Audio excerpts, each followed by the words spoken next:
돈을 버는 다양한 방법, 재테크 기사와 돈 되는 정보로 투자의 기준을 제시해주는 재테크 노하우 머니쇼 시작합니다. 지난주가 미국 뉴욕 증시 상반기 마지막 거래일이었는데 또 하락으로 마감했더라고요. 네, 그렇습니다. 시작부터 장이 안 좋았던 건 아닌데요. 시장에서 주목했던 5월 PCE 지표가 기대했던 만큼 좋게 나오면서 장 초반 나스닥 지수는 사상 최고치를 갈아치우기도 했지만 후반으로 가면서 그 상승세를 유지하지 못했습니다. 미국 대선 후보 토론 이후 불확실성이 커진 데다가 또 일본은행의 채권 매도 우려가 또 장중 국채 수익률을 큰 폭으로 이렇게 끌어올렸습니다. 상반기 마지막 거래일 결국 하락세 마감했지만 상반기 전체를 보면 뉴욕 증시 AI 투자 열기로 사상 최고치 경신 행진을 계속 이어오면서 강세장을 보여왔습니다. 자, 이제 많이 오른 만큼 부담감이 큰 상태에서 하반기를 맞이하는데 이번 주에 또 하반기 첫 방향성 잡는 그런 주간이 될 것 같습니다.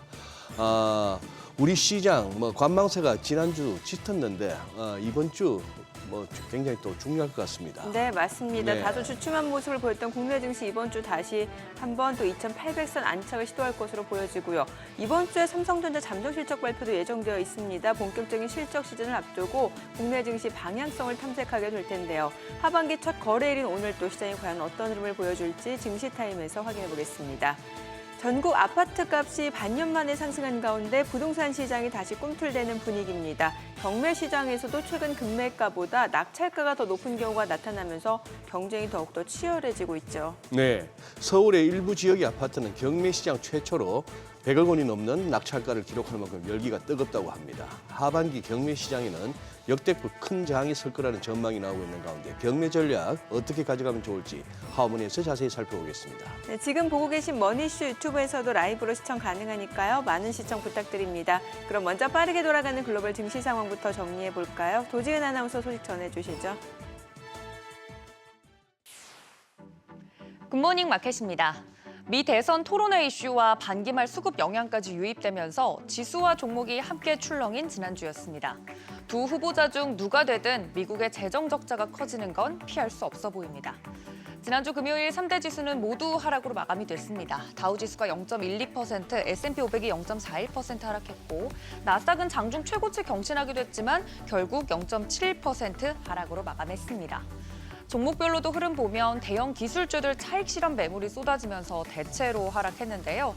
마이크로소프트 1.30%, 애플도 1.6%대 하락했습니다.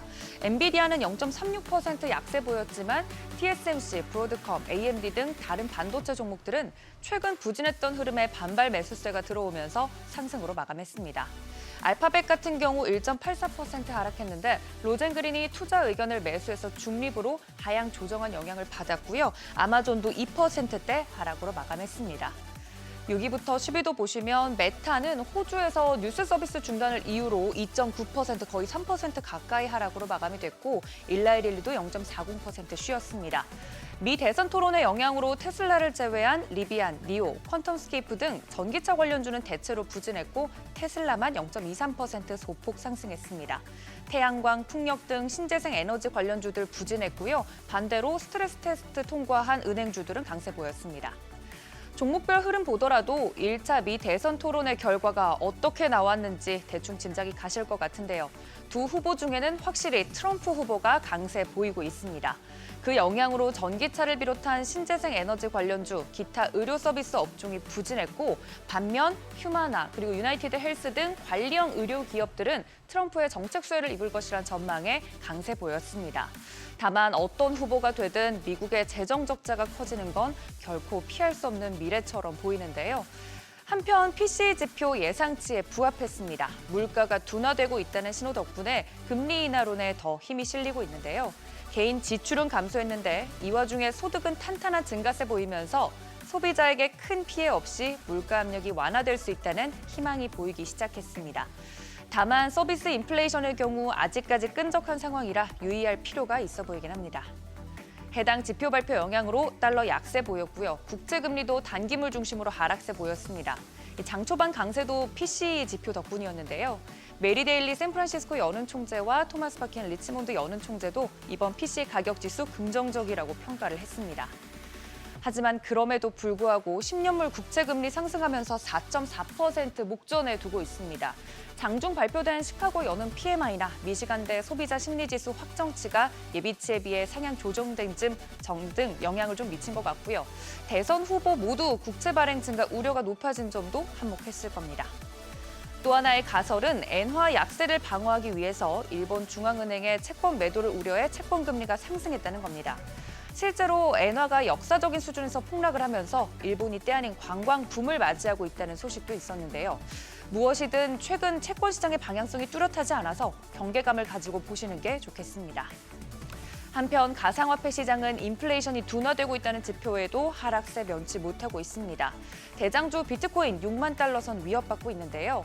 아무래도 달러 강세 기조가 이어지고 있으면서 상승 동력 찾기 쉽지 않아 보입니다. 국제 유가는 미국 소비 둔화 우려에 따른 수요 둔화 가능성이 제기되면서 하락으로 마감이 됐습니다. WTI 배럴당 81달러 선에, 브렌트유는 86달러 선에 마감을 했습니다. 이번 주는 외환 시장에 영향을 주는 정치 일정도 많고요. 변동성이 커질 것으로 예상이 됩니다. 여기에 고용지표 발표도 앞두고 있어서 하반기 시작 타이밍에서 큰 방향성의 변화가 감지되는지 혹은 그 안에서 개별 이슈에 의한 종목 등락폭이 커지는지 집중해서 살펴보시면 좋겠습니다. 굿모닝 마켓이었습니다.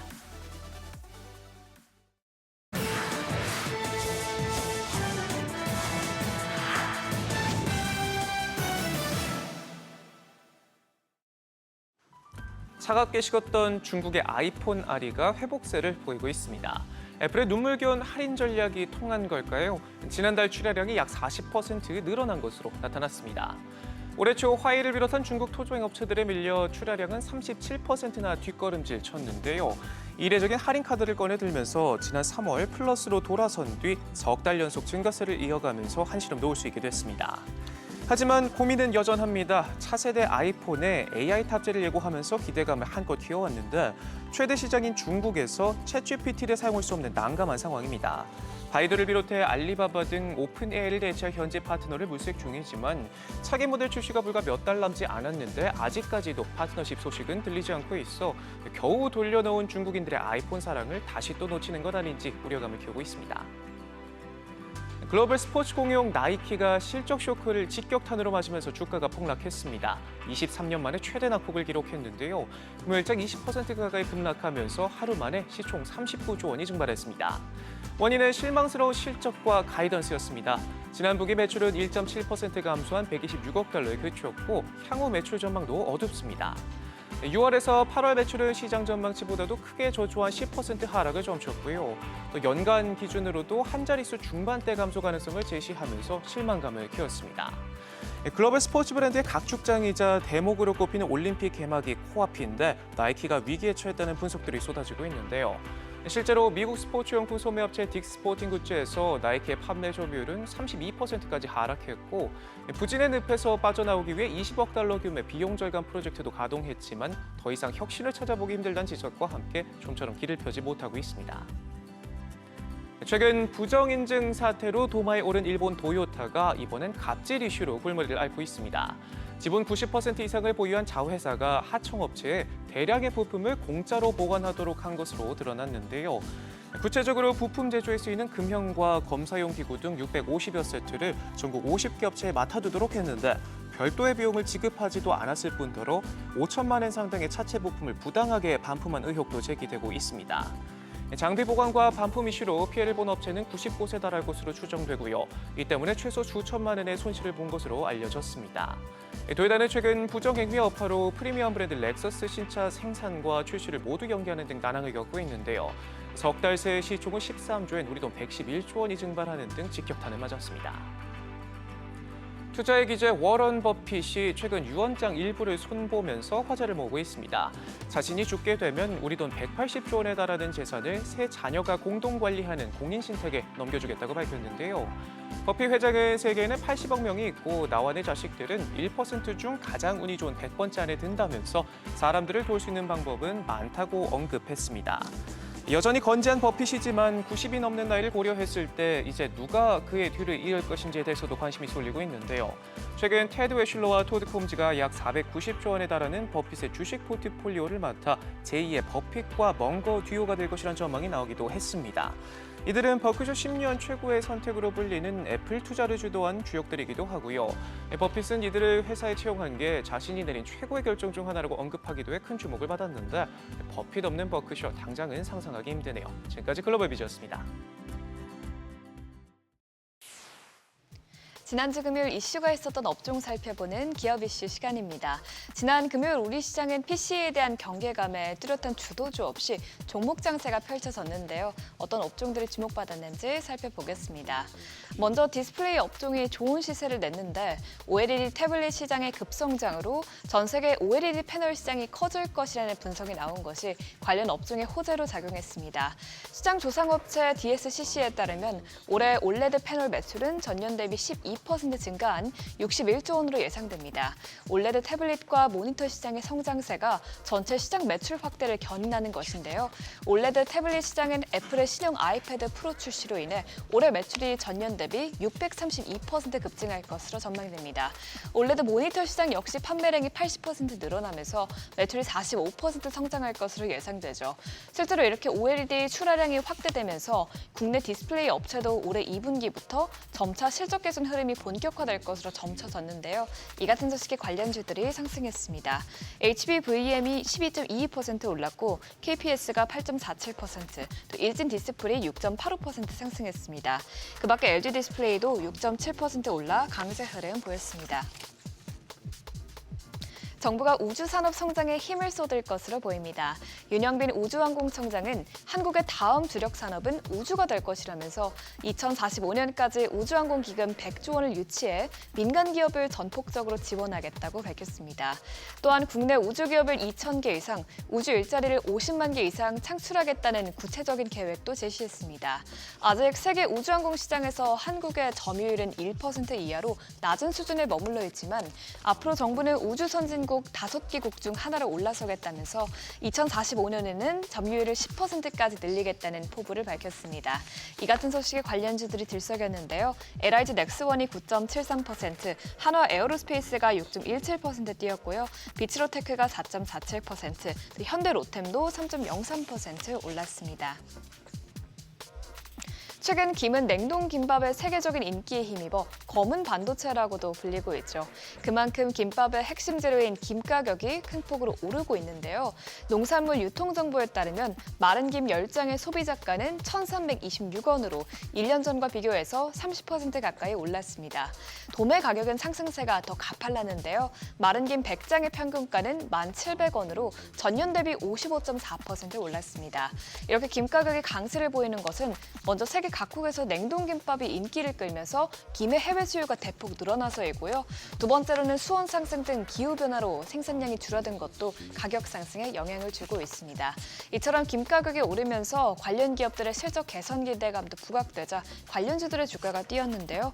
사조그룹주가 큰 폭으로 뛰었습니다. 사조대림이 22% 뛰었고 사조산업이 11.53%, 사조시푸드가 10.86% 상승했습니다.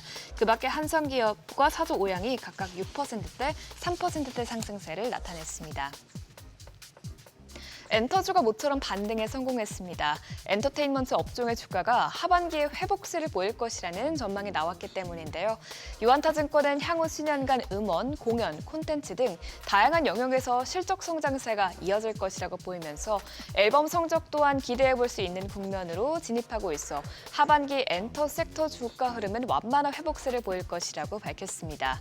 또 한국투자증권연구원도 2분기 실적 시즌 이후 엔터 업종을 바라보는 초점이 올해 실적에서 내년 실적으로 넘어가면서 투자 심리가 개선될 것이라고 전망했습니다. 그 밖에도 그룹 에스파와 라이즈 등 앨범 초동 판매량이 성장세를 이어가면서 NH투자증권은 SM이 이번 2분기의 매출액이 시장 기대치에 부합할 것이라고 예상했는데요. 이 같은 업황 회복 기대감에 엔터주가 뛰어 올랐습니다. IOK는 유상증자 소식에 25% 넘게 뛰었고요.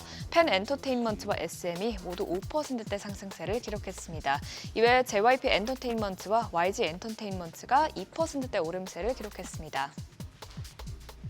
지금까지 지난주 금요일 이슈 살펴봤습니다. 참고하셔서 오늘장 투자에 도움되시길 바랍니다.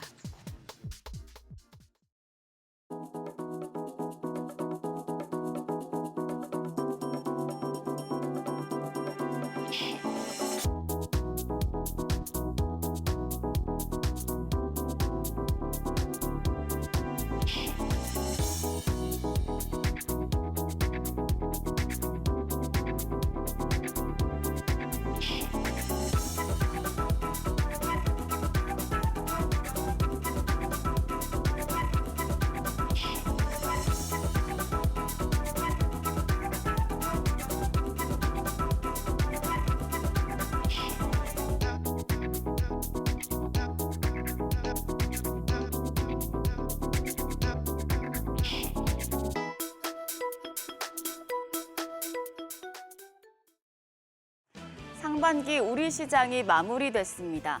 상반기를 돌아봤을 때 양시장은 뚜렷하게 엇갈린 흐름을 나타냈습니다. 코스피 수익률이 5.76%였던 반면 코스닥은 2.96%의 마이너스 수익률을 기록했습니다. 엇갈린 시장이었지만 다행스럽게 상반기 마무리는 좋았습니다. 드라마틱하진 않았지만 지난 금요일에 월말과 분기말, 반기말이 겹치면서 장 막판에 매수세가 유입됐고 양시장 모두 상승 마감했습니다. 시장 복귀하면서 하반기의 첫날 준비하시죠. 양지수 모두 강세였습니다. 코스피가 0.49% 올라 2,797선, 코스닥도 0.21% 올라 840선입니다. 상승폭이 그렇게 크진 않았지만 상승 종목은 하락 종목의 수보다 훨씬 많았습니다. 쏠림 현상이 다소 희석되면서 시장 전반적으로 온기가 도는 모습이었죠. 수급 상황을 보시면 유가증권 시장에서는 메이저 수급 주체의 쌍끌이 매수세가 나왔습니다. 외국인과 기관 모두 장 후반으로 갈수록 순매수 규모를 늘렸는데요. 기관이 2,405억 원 매수 우위, 외국인 295억 원 순매수 기록했고 개인만 홀로 2,847억 원 팔자 포지션이었습니다. 코스닥 시장에서는 외국인의 사자세가 두드러졌습니다. 565억 원 순매수, 개인은 88억 원 매도 우위, 기관 역시도 3억 원 순매도 나타냈습니다. 시가총액 상위 종목 마감 상황입니다. 유가증권 시장 지수는 올랐지만 대형주는 다소 약한 분위기였습니다. 삼성전자가 약세, SK하이닉스 보합으로 거래를 마쳤고요. 그동안 질주를 보여줬던 완성차 대표주 현대차와 기아도 1% 넘는 조정을 받았습니다. 반면에 셀트리온과 포스코홀딩스는 각각 3거래일, 2거래일 만에 반등에 성공했습니다. 코스닥 시장에서는 오랜만에 2차 전지 대표주가 상승부를 켰습니다.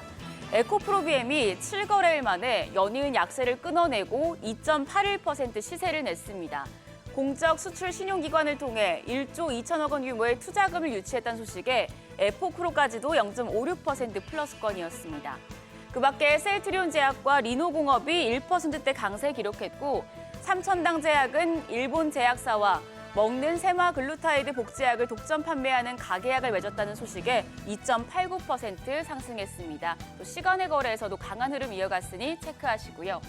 반면에 HLB는 외국인 매도세에 8.45% 또 한 번 낙폭을 기록했고 2차 전지 전해질 기업인 엔캠도 3.64% 조정을 받았습니다. 환율은 1,370원대까지 내렸습니다. 미국의 고용지표 둔화에 반기말 달러 매도 영향으로 9원 10전 내린 1,376원 70전에 거래를 마쳤는데요. 역외 환율은 소폭 올랐습니다. PC지수가 예상치에 부합하면서 추가 하락하는 듯한 모습이었지만 소폭 올라서 1,381원 선에 달했는데요. 오늘 외환시장 상승 출발할 가능성이 있겠습니다. 그리고 오늘부터는 외환시장 거래 시간이 오후 3시 30분에서 새벽 2시까지로 연장되니까 이 부분도 미리 참고해 두시면 좋겠습니다. 하반기를 시작하는 첫 주 코스피는 다시 한번 2,800선 도약에 나섭니다. 우리 시장은 연준이 선호하는 물가지표인 5월 PC지수가 예상치에 부합한 데 따라서 강세를 나타낼 것이란 긍정적인 전망이 나오는데요. 이번 주 가장 중요한 이벤트는 금요일에 발표될 삼성전자 잠정 실적입니다. 금요일에 삼성전자와 LG전자의 2분기 잠정 실적이 발표될 텐데요. 실적이 어떻게 나오느냐에 따라 시장의 방향이 바뀔 수 있겠습니다. 다만 미국과 유럽의 정치 이벤트가 주식시장의 변동성을 키울 수 있겠습니다. 오늘 열리는 프랑스의 조기 총선, 그리고 현지 시간 목요일에 열릴 영국의 조기 총선의 분위기가 집권 여당의 열세를 나타내고 있어서 환율 변동성이 확대될 수 있으니 유의하셔야겠습니다. 오늘은 산업 이벤트로는 미래 자동차 부품 산업법이 시행이 되고 중국에서는 항공과 우주, 조선, 금형 장비에 대한 통제에 들어갑니다. 자동차와 우주항공, 조선 등의 업종이 영향을 받을 수 있겠습니다. 그리고 신한 글로벌 액티브 리츠가 상장하니까 체크하시고요. 내일은 넥슨 게임즈가 신작을 발표합니다. 그리고 우주 발사체 기업인 이노스페이스가 코스닥 시장에 상장을 합니다. 수요일엔 상하이 협력기구 정상회의가 열리는데 중국 시진핑 주석과 러시아 푸틴 대통령의 회동에서 어떤 이야기가 나올지 주목되고 있고요. 또 치아용 보철 소재를 취급하는 하스가 상장됩니다. 목요일엔 유럽연합이 중국 전기차에 잠정적으로 관세를 부과하고 미국 증권거래위원회의 이더리움 현물 ETF 승인 결과도 나오는데요. 전기차와 코인 관련주의 변동성이 커질 수 있겠습니다. 지난주 마지막 거래일에는 시간의 거래에서 컴퓨터 익스프레스 링크, CLX 관련주가 강했습니다. 이 CLX 기술은 HBM과 마찬가지로 향후 폭발적인 성장세가 예상돼 삼성전자와 SK하이닉스 모두 주도권을 잡기 위한 개발 경쟁에 열을 올리고 있는데요. 특히 삼성전자가 업계 최초로 CXL 인프라를 구축했다고 밝혀서 네오셈과 오킨스전자, 엑시콘 등의 주가가 상승했습니다. 이 흐름 오늘장까지 이어질지 지켜보시죠. 하반기의 시작 그리고 7월의 첫 거래일이자 이번 주 첫 거래일입니다. PC지수가 예상치에 부합했지만 뉴욕 증시에서는 차익 실현 물량이 나오면서 하락했는데요. 우리 시장 어떤 표정으로 출발할지 확인하시죠. 지금까지 어제장 오늘장이었습니다.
네, 현재 시각 8시 23분 지나갑니다. 지금 보고 계신 머니쇼 유튜브에서 라이브로도 시청 가능하니까요. 많은 시청 부탁드립니다. 그리고 다양한 정보 원하시는 분들은 카카오톡 채널에서 크존 검색하시거나 재테크존 앱 다운로드 받으시면 다양한 정보 확인해 보실 수 있으니까요. 이 부분까지도 참고해 보시기 바랍니다.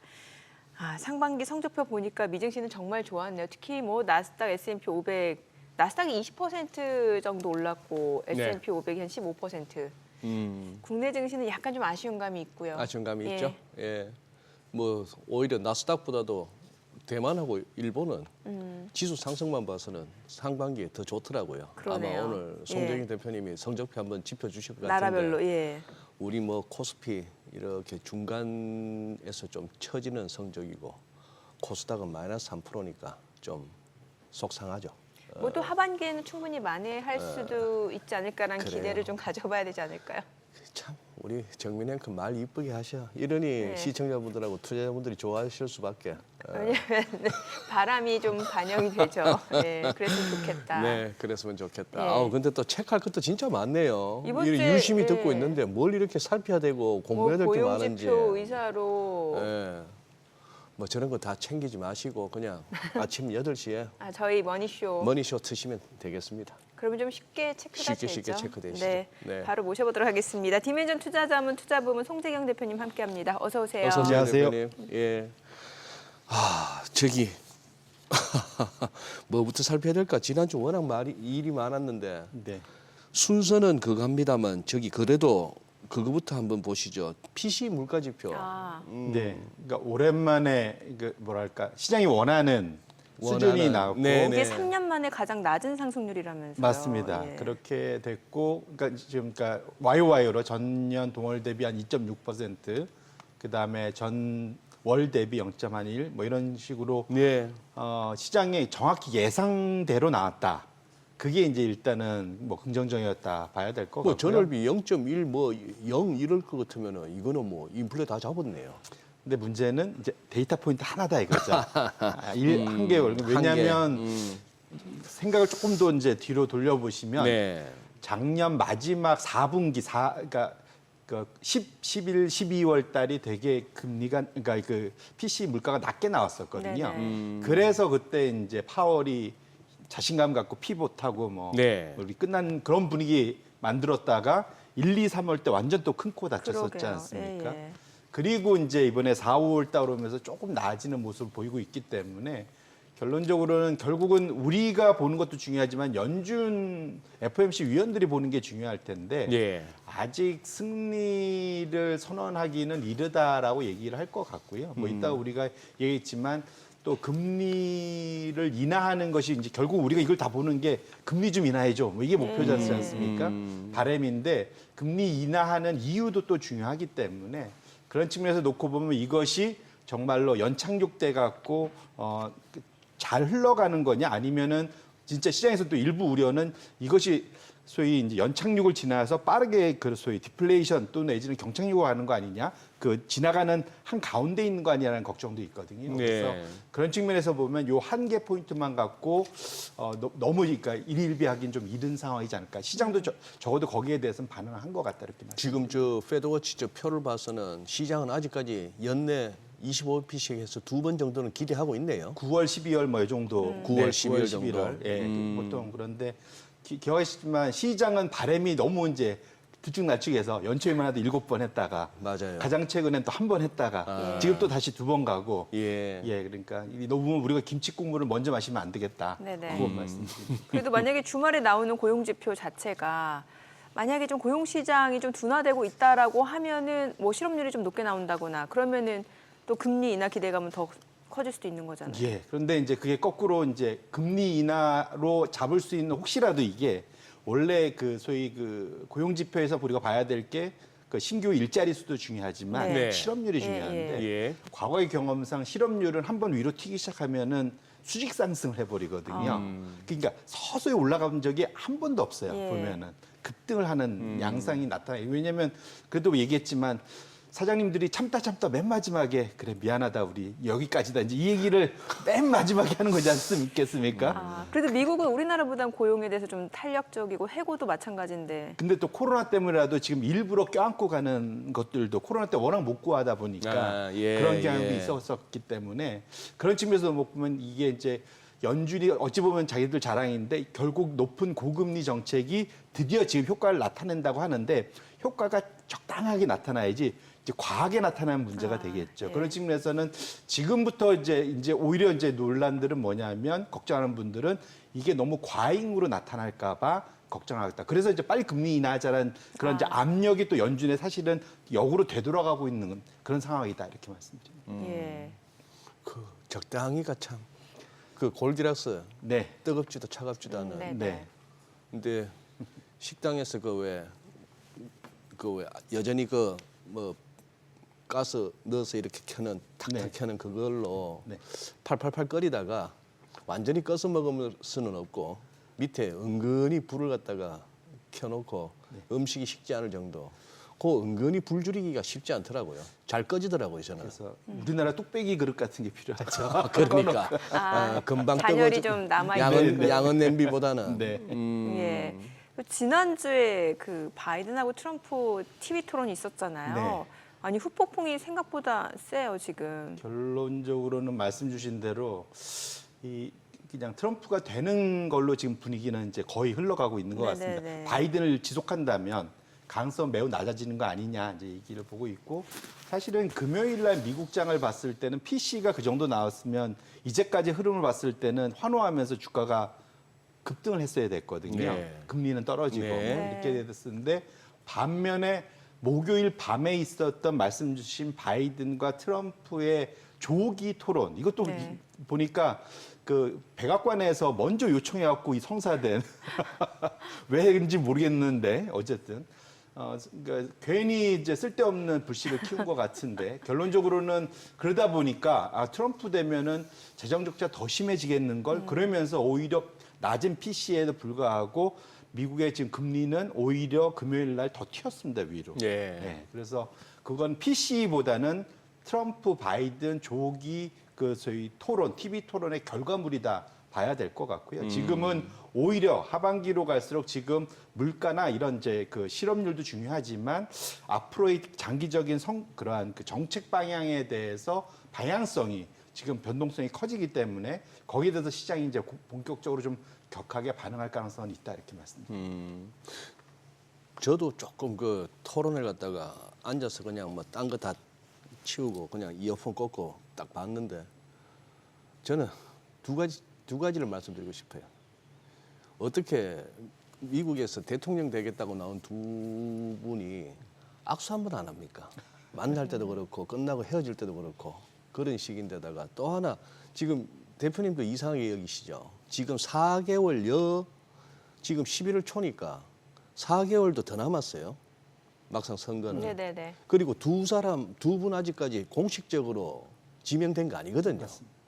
그런데 하자마자 친 바이든 매체라고 할 수 있는 CNN, 뉴욕타임스 뭐 할 것 없이 전부 바꿔야 된다 이거예요. 뭔가 좀 느껴지지 않습니까 이거? 이거 지금 그냥 가갖고는 안 된다 싶으니까 일찌감치 바이든 대통령으로는 안 된다는 것 갖다가 전 세계에 보여주고 이거 하는 움직임 같아요. 이거 지금부터 한 4개월 동안 미국 선거판에 엄청난 여러 가지 재밌는 현상이 막 벌어질 것 같습니다. 지금 아마 공화당 측이나 트럼프 측에서는 요대로만 갔으면 쉽겠죠. 아마 요대로 안 갈 것 같은데요. 대안이 있는 거예요? 대안이나 마나 뭐 이제 어쨌거나 바이든만 아닌 누구든지 나오면은 또 판세가 약간 달라질 수는 있죠.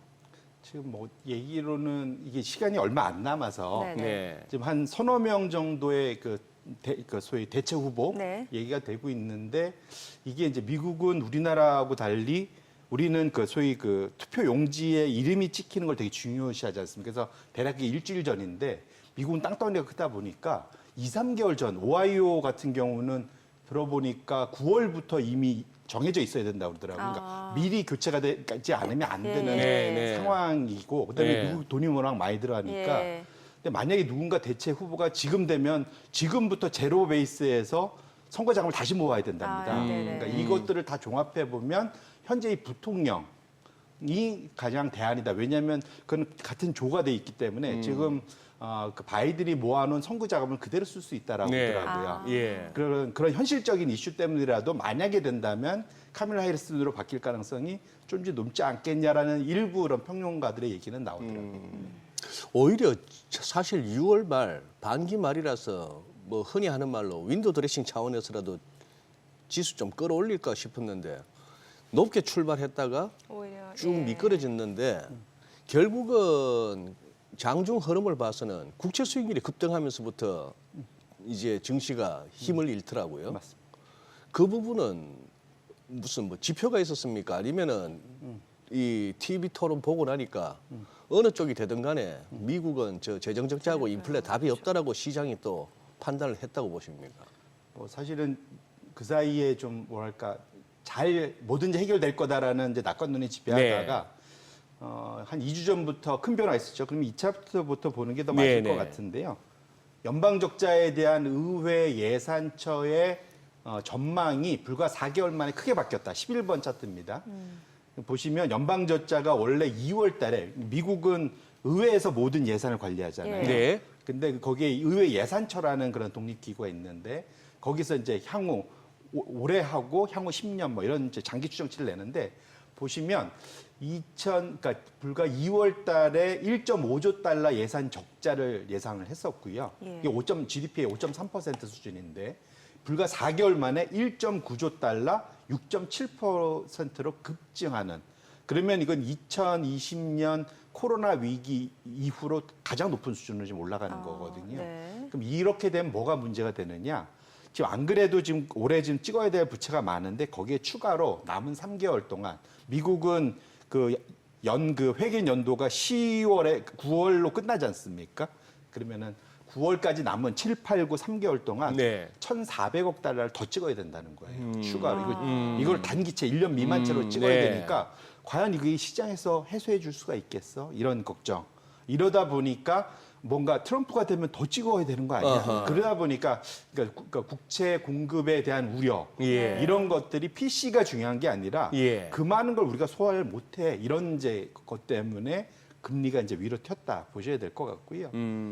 그다음에 이제 두 번째는 결국은 이러다 보니까 사실은 최근에 그 미국에 우리가 늘 많이 했던 게 이제 미국 재무부의 그 소위 그 지갑 재무부가 그 소위 세금 걷거나 국채 찍으면은 현금이 들어올 거지 않습니까? 네. 그거를 맡겨두는 데가 연준 안에 맡겨두는 그 계정이 그러니까 재무부 일반 계정 TGA라고 하는데 그게 지금 위로 올라가고 있는데 이게 연말까지 못 쓸 수도 있겠다. 왜냐하면 그 부채 갚다가 그냥 그러니까 그래서 이자 갚다가 그냥 끝날 가능성. 네, 예. 그다음에 아까 거기에 그런 적자가 늘어난 대표적인 게 우크라이나하고 이스라엘에다가 지금 지원하는 그건 당장 현금이 빠져나가야 되는 나가야 거거든요. 되는 거. 이런 네. 것들. 그러다 보니까 저 돈이 시장의 유동성을 풀리는 게 아닐 거다라는 걱정도 있고요. 두 번째로는 저 영래포. 이거는 그러니까 영래포가 줄어들면 유동성이 확대되는 건데 최근에 멈춰섰잖아요. 근데 최근에 제가 이걸 업데이트를 해보니까 지난주 거가 업데이트 안 된 건데 위로 오히려 올라갔더라고요. 왜냐하면 이게 영래포 좀 금리가 5.3%인데 시장 금리가 네네. 5.1이니까 오히려 단기 금리가 오히려 영래포로 다시 쏠려 들어가는 현상. 네. 그럼 그러니까 두 가지가 다 유동성을 축소하는 현상이 나타나다 보니까 그러다 보니까 이제 시장의 유동성에 대한 걱정이 본격적으로 나타난다. 그래서 마지막 차트를 보여주시면 여기까지 보시면 이제 이해가 되실 텐데 제가 많이 보여드렸던 차트입니다. S&P 500이랑 소위 이제 미국의 순유동성. 네. 저기 안에 이제 영래포도 있고 일반 계정도 있고 밸런시트도 있고 그 다음에 BTFP 다 있는데 어쨌거나 결론적으로는 최근에 보시면 유동성이 급격하게 아래로 내려가고 있다. 최근에 비트코인이 사실은 그렇더라고요. 그러니까 힘을 못 받는 예. 이유가 저 순유동성이 떨어지면서 힘을 못 받기 시작했거든요. 그런데 아직 버티고 있는 게 S&P 500이다 보니까 결국 이제 그러다 보니까 시장이 이거 유동성이 진짜 좀 떨어지나 보다라는 거를 반응하기 시작한 거 아닌가 싶고요. 그것이 채권 시장에서 바로 반응하면서 금리가 좀 올라간 거 아닐까. 요 세 개를 다 묶어서 한번 보실 필요가 있겠다 이렇게 말씀드립니다. 지금 이 그림은 조금 상당히 걱정스러운 그림인데요. 주식하시는 분들한테는. 그러니까요. 뭔가 하반기에는 대선도 있고 하니까 좀 더 좋아질 수도 있다라는 낙관론도 분명히 있는 것 같은데. 그게 이제 저 유동성이 따라서 올라가 줬어야 되는데 그러네요. 오히려 유동성이 좀 떨어지고 있잖아요. 시장에 풀려야 될 유동성이.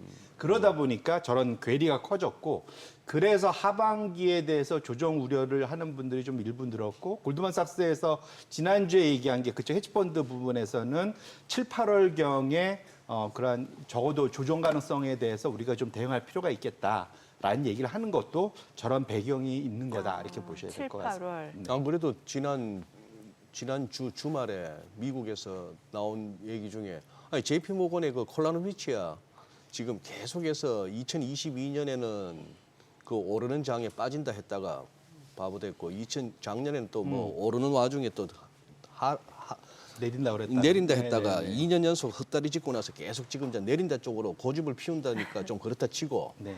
어지간하면 장 좋게 보는 어지간하면 정민앵커처럼 그렇게 이쁘게 얘기해주는 골드만삭스가 브레이크 밟아야 된다 이러고 나오니까 양대 JP 모건하고 골드만삭스가 같이 하반기 시작을 앞두고 그러니까 이게 고객들 생각에서 고양이 지 생각해줘서 이러는 건지 아니면 자기들 벌써 하방으로 포지션 구축해놓고 호객행위 하는 건가 싶기도 하고.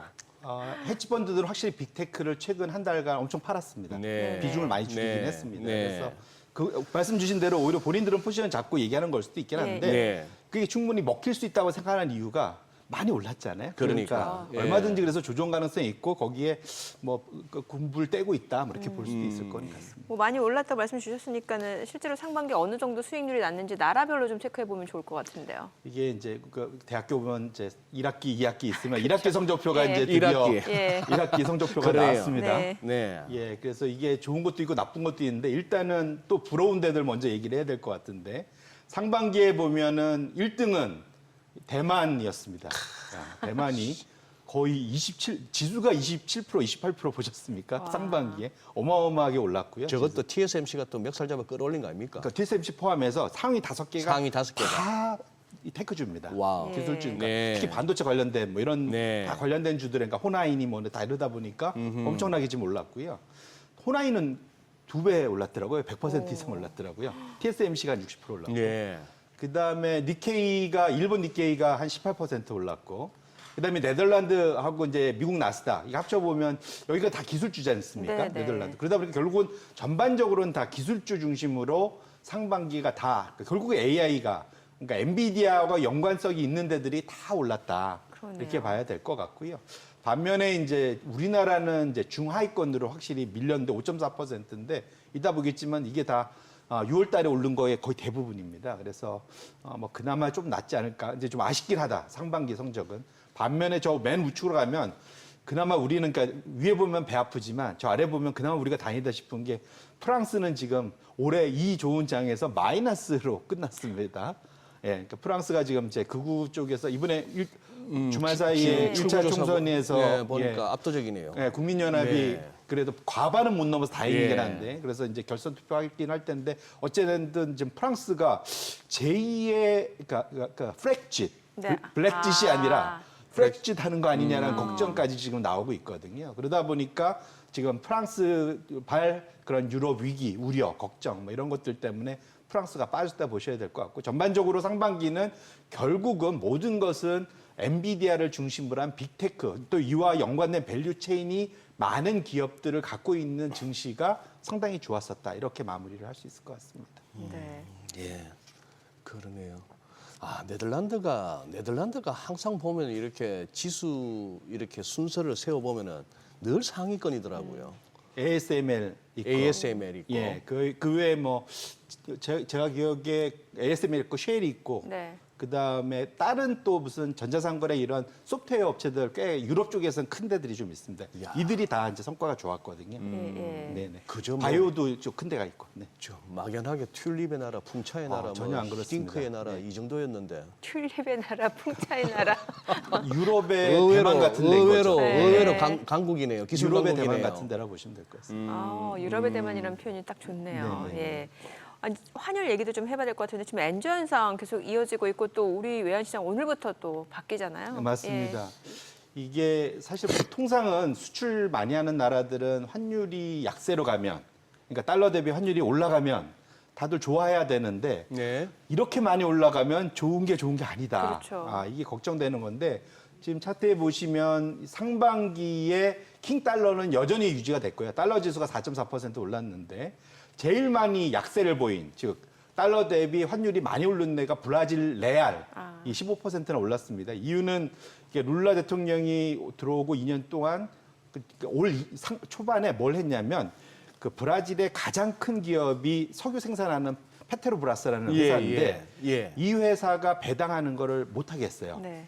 그러다 보니까 정부가 개입하고 외국인 투자자들한테 배당 못하게 한다라고 하면서 아하. 이게 정책이 이거 외국인들한테 별로 안 좋은 거 아니냐 이러면서 환이 급등을 했고요. 멕시코 페소도 이번에 총선 지나면서 이렇게 이제 대통령 바뀌면서 약간 저렇게 많이 올랐고 지금 일본 엔이 근데 보통 이제 멕시코나 브라질은 그나마 신흥국이니까 그럴 수 있다 그러는데 일본이 저렇게 많이 올랐단 말이죠. 지금 14%나 많이 올랐는데 이게 이제 가장 큰 이유는 결국은 첫 번째는 재정 적자인 것 같습니다. G7 중에 정부 부채가 가장 많은 나라지 않습니까? 지금 GDP 대비 260%예요.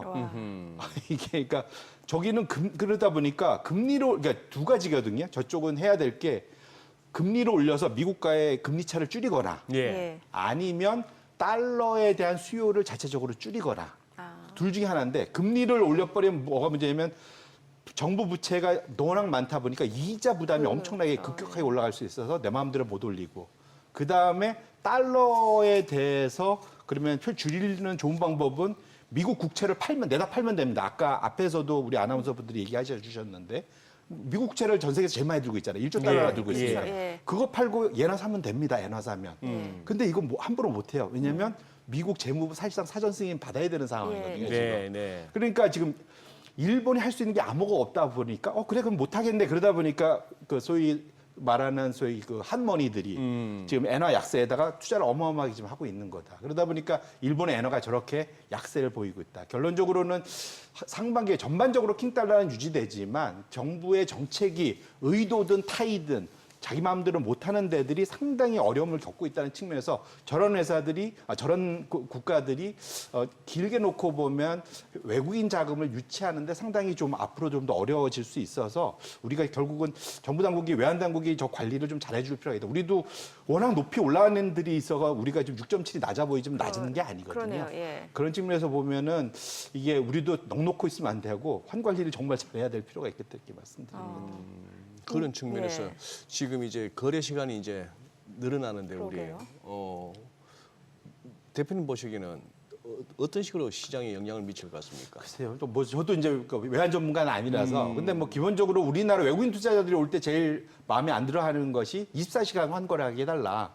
그거지 않습니까? 네네. 예. 그래서 규모 열어주고 네. 그다음에 뭐 미리 사전 신고하고 이런 거 좀 필요 없게 해달라 뭐 이런 예. 거지 않습니까? 예. 그래서 그런 측면에서는 MSCI 선진국 지수로 가고 싶으면 미리 사전적으로 해야 될 조치 중에 하나로 전 이해를 하고 있거든요.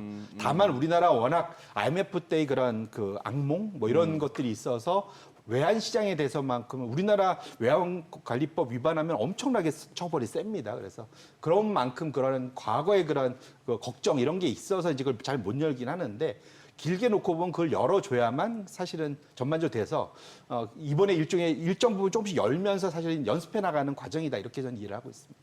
네. 예. 그럼 이런 환율 감안했을 때도 혹시 나라별로 수익률 차이가 있을까요? 이러면 이제 걱정이 되는 거죠. 그러니까요. 이게 무슨 말이냐면 이게 환 감안해도 대만은 여전히 1등이고요. 예. 하하. 그 다음에 이제 미국이 2등으로 올라갑니다. 보시면 21%, 뭐 미국은 자기 달러니까 그대로. 근데 아까는 우리가 로컬 커런시, 자국 통화 화폐로 표시한 지수고 이거는 이제 제가 뭐냐면 그 자국 통화 그 화폐로 표시한 지수 상승률에서 환율 상승률을 뺀 거거든요. 네. 네. 보시면 우리나라가 지금 보시면 저 아래로 쳐져 있어요. 지금 마이너스예요, 우리나라도.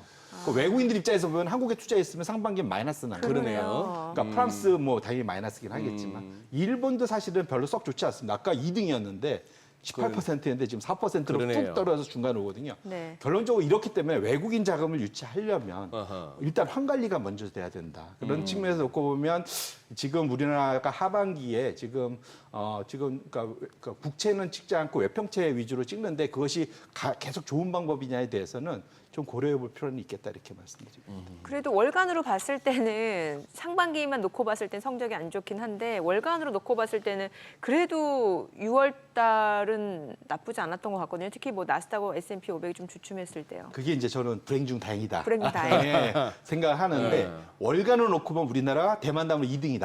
월간으로 보면 예, 좀 보시면 6월만 따지면 6월은 오히려 6.2%.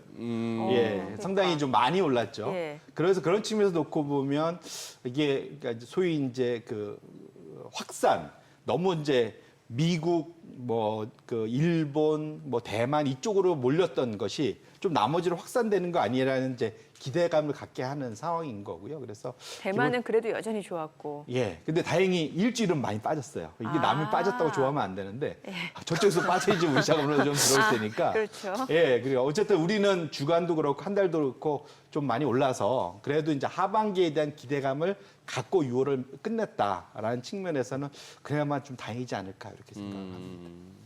이 참 재밌는 게 보니까 지난 금요일 날 S&P 500이 장중에 5,500 갔다가 5,500 포인트를 한번 넘어갔다가 터치를 5,460으로 마감하고 예. 나스닥은 18,000 한번 넘어갔다가 네. 17,730. 다우는 이제 4만 포인트 한 두 번 찍고 지금 좀 흘러내렸습니다만 이렇게 S&P 500 5,500, 나스닥 18,000 이렇게 뭔가 이 매듭 숫자가 약간 이렇게 저항으로 인식되기도 하고 아니면 무슨 뭐 파생이었겠나 한번 찍어는 봤는데 올라서지는 못하고 우리는 같은 논리로 이 2,800부터 이거 해결을 해야 되는데 참. 저도 이제 그 기사 읽다 보니까 네. 미국이 S&P 500이 상반기에 15% 올랐잖아요. 네.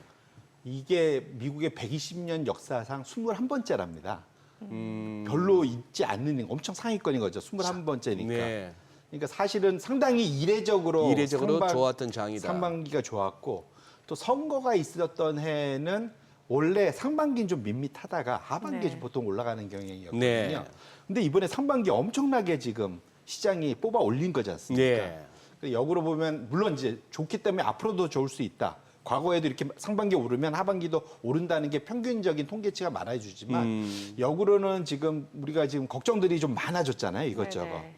이런 것들 매크로적인 걱정이나 이런 것들을 다 감안해 본다면 소위 평균 회귀, 네네. 민 리버전이라고 하잖아요. 그래서 항상 평균으로 되돌아간다고 치면은 상반기 이렇게 많이 올라간 것이 하반기에는 좀 조정을 받으면서 평균으로 돌아가지 않을까 하는 우려 이런 것들이 말씀 주신 요 정도 포인트에서 상당히 좀 저항선, 뭐 이제 저항 레벨 뭐 이런 식으로 작용을 할 수도 있겠다. 거기에 지금 아까 말씀드린 대로 저희가 체크했던 유동성.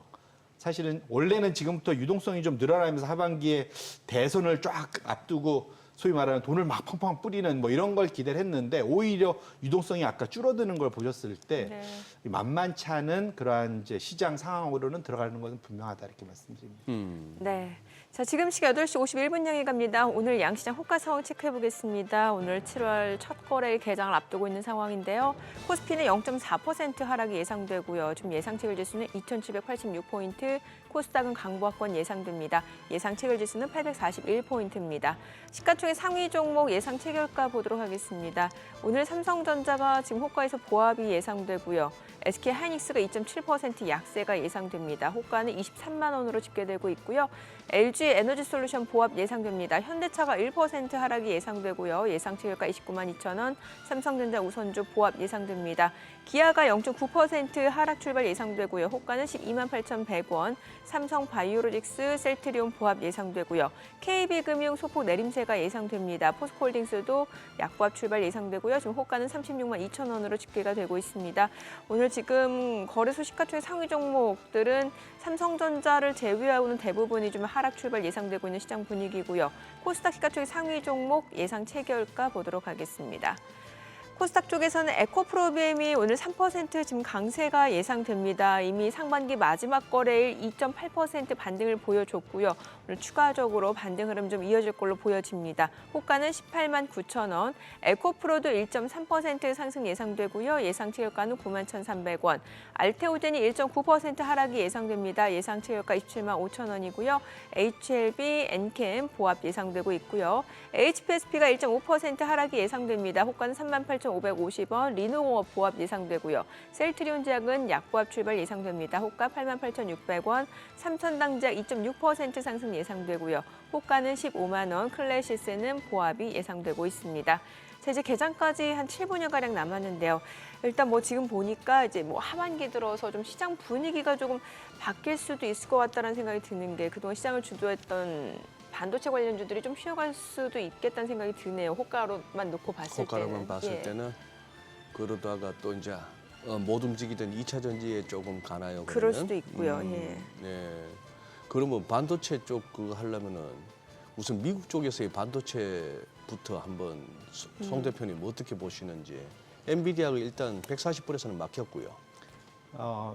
그런 것 같습니다. 그러니까 결국은 실적 시즌을 보면서 네. 향후 전망이 나와야 될 텐데 네. 마이크론에서 이미 한번 우리가 글쎄. 봤지 않습니까? 네. 그래서 결론적으로 뭐냐면 회사들이 못하는 게 아닌데 네. 잘하고 있어요. 잘하고 있어요. 사실 실적도 잘 냈고 전망은 네. 나쁘지 않은데 네. 시장 기대가 너무 높아요. 글쎄 그 정도 갖고 그렇게 마이크론을 그렇게까지 빼야 됩니까? 그러니까 싶더라고요. 결론적으로는 시장의 기대가 너무 높기 너무 때문에 높다. 그렇다. 그러니까 눈높이 조정이 좀 필요할 것 같다. 그러면 조정이 되는 기간 동안은 적어도 기간 조정이든 가격 조정이든 있어야 되니까 예. 적어도 그런 것들이 이번 2분기 실적 시즌에서 반도체주들이 겪어야 되는 상황. 그러다 보니까 앞서서 헤지펀드들이 반도체 중심으로 소위 기술주들을 좀 많이 그러니까 덜어내는 그런 상황하고 다 맞물려 있는 거다. 이렇게 보셔야 될 것 같습니다. 그럼 상반기 업종별 수익률도 좀 볼게요. 역시 앞에서 봤던 시장에서 봤던 거 결론 그대로인데요. IT 쪽. 결국은 IT 쪽 예. 크게 두 개, 빅테크가 들어있는 두 업종, 통신 서비스, 정보 기술 두 개가 거의 시장을 다 끌고 갔다. 예. S&P 500보다 더 나왔던 거는 저 두 지수밖에 없지 않습니까? 나머지도 나쁘진 않았는데 워낙 저 두 지수가 주 업종이 압도적이다 보니까 저쪽에 빅테크가 다 들어가 있는 거잖아요. 네네. 그래서 저쪽이 다 끌고 갔다 보여야 되고 네. 그러니까 하반기도 시장이 되려면 저 앞에 두 업종이 가기보다는 나머지 저 11개 중에 결국 9개가 올라와야 됩니다. 네. 그러니까 결국은 이제 그걸 확산이라고 보통 표현하지 않습니까? 그렇죠. 결국은 그 군불이 아랫목이 뜨뜻한 게 윗목까지 좀 뜨뜻해져야 되는데 네. 그것이 하반기가 되느냐 여부가 중요한 그런 상황에 미국이 이제 기로에 서 있다 이렇게 보셔야 될 것 같습니다. 그리고 이제 M7이 아니라 M5라고 하더라고요. 그렇죠. 패빌러스 5? 뭐 이렇게 패빌러스 5. F5. 아, F5. 네. F5 뭐 이렇게 페빌러스가 무슨 뜻이죠? 뭐 이렇게 뛰어난 뭐 이런 아름다운 뭐 이렇게 막 이렇게 눈에 띄는 뭐 이런 거겠죠. 그럼 그래서 뭐가 빠진 겁니까, 두 개? 두 개는 애플 테슬라 뭐. 애플하고 테슬라가. 네. 근데 그래서 왜 애플이 왜 빠졌을까요? 네? 애플이 왜 빠졌을까요? 애플이 기본적으로 성과가 안 좋아서. 아, 네, 지금 차트를 좀 열어봐 주시면 M7 차트 좀 열려 있네. S&P 500보다 못한 게 두 종목인데 애플이 연초 대비 9.4% 올랐고 테슬라는 마이너스 20% 아직도 마이너스고 그러다 보니까 저 앞에 엔비디아, 메타, 알파벳, 아마존, 마이크로소프트 요걸 보통 이제 F5라고 좀 결국은 성과 좋은 종목이 우리 편 뭐 이렇게 되는 거죠. 그래서 저 앞에가 이제 돼 있는데 그래서 제가 좀 계속 확실한데 엔비디아가 2주간 마이너스를 한 주도 지금 마이너스 2점이지만 2주간 마이너스 포괄하면은 한 4, 5% 넘겠죠. 그래서 확실히 말씀 주신 대로 엔비디아는 좀 막혀 있는 것 같고 실적 시즌까지는 좀 기다려야 되는 그런 상황이다 보이고 있고 나머지 제가 계속 저번 주도 나와서 말씀드렸지만 엔비디아의 고객사인 메타, 알파벳, 아마존, 마이크로소프트가 AI 투자해서 돈 버는지가 이번 실적 시즌에서 점검이 돼야 된다. 그래야만 이들의 투자가 계속 진행되면서 엔비디아가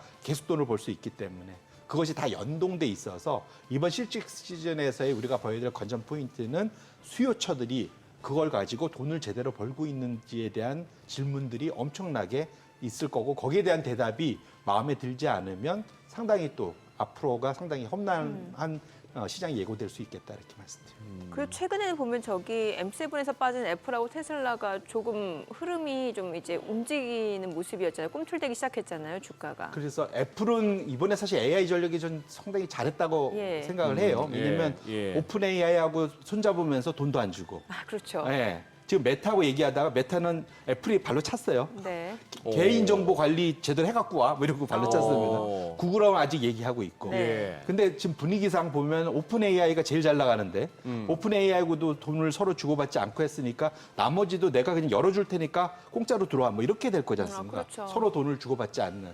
그럼 애플 입장에서는 완전히 그 판을 열어놓는 그 소위 중국 뭐라 그러죠? 그러니까 고문 제주는 고민 없고 네네. 돈은 애플이 벌 수 있는 그런 상황.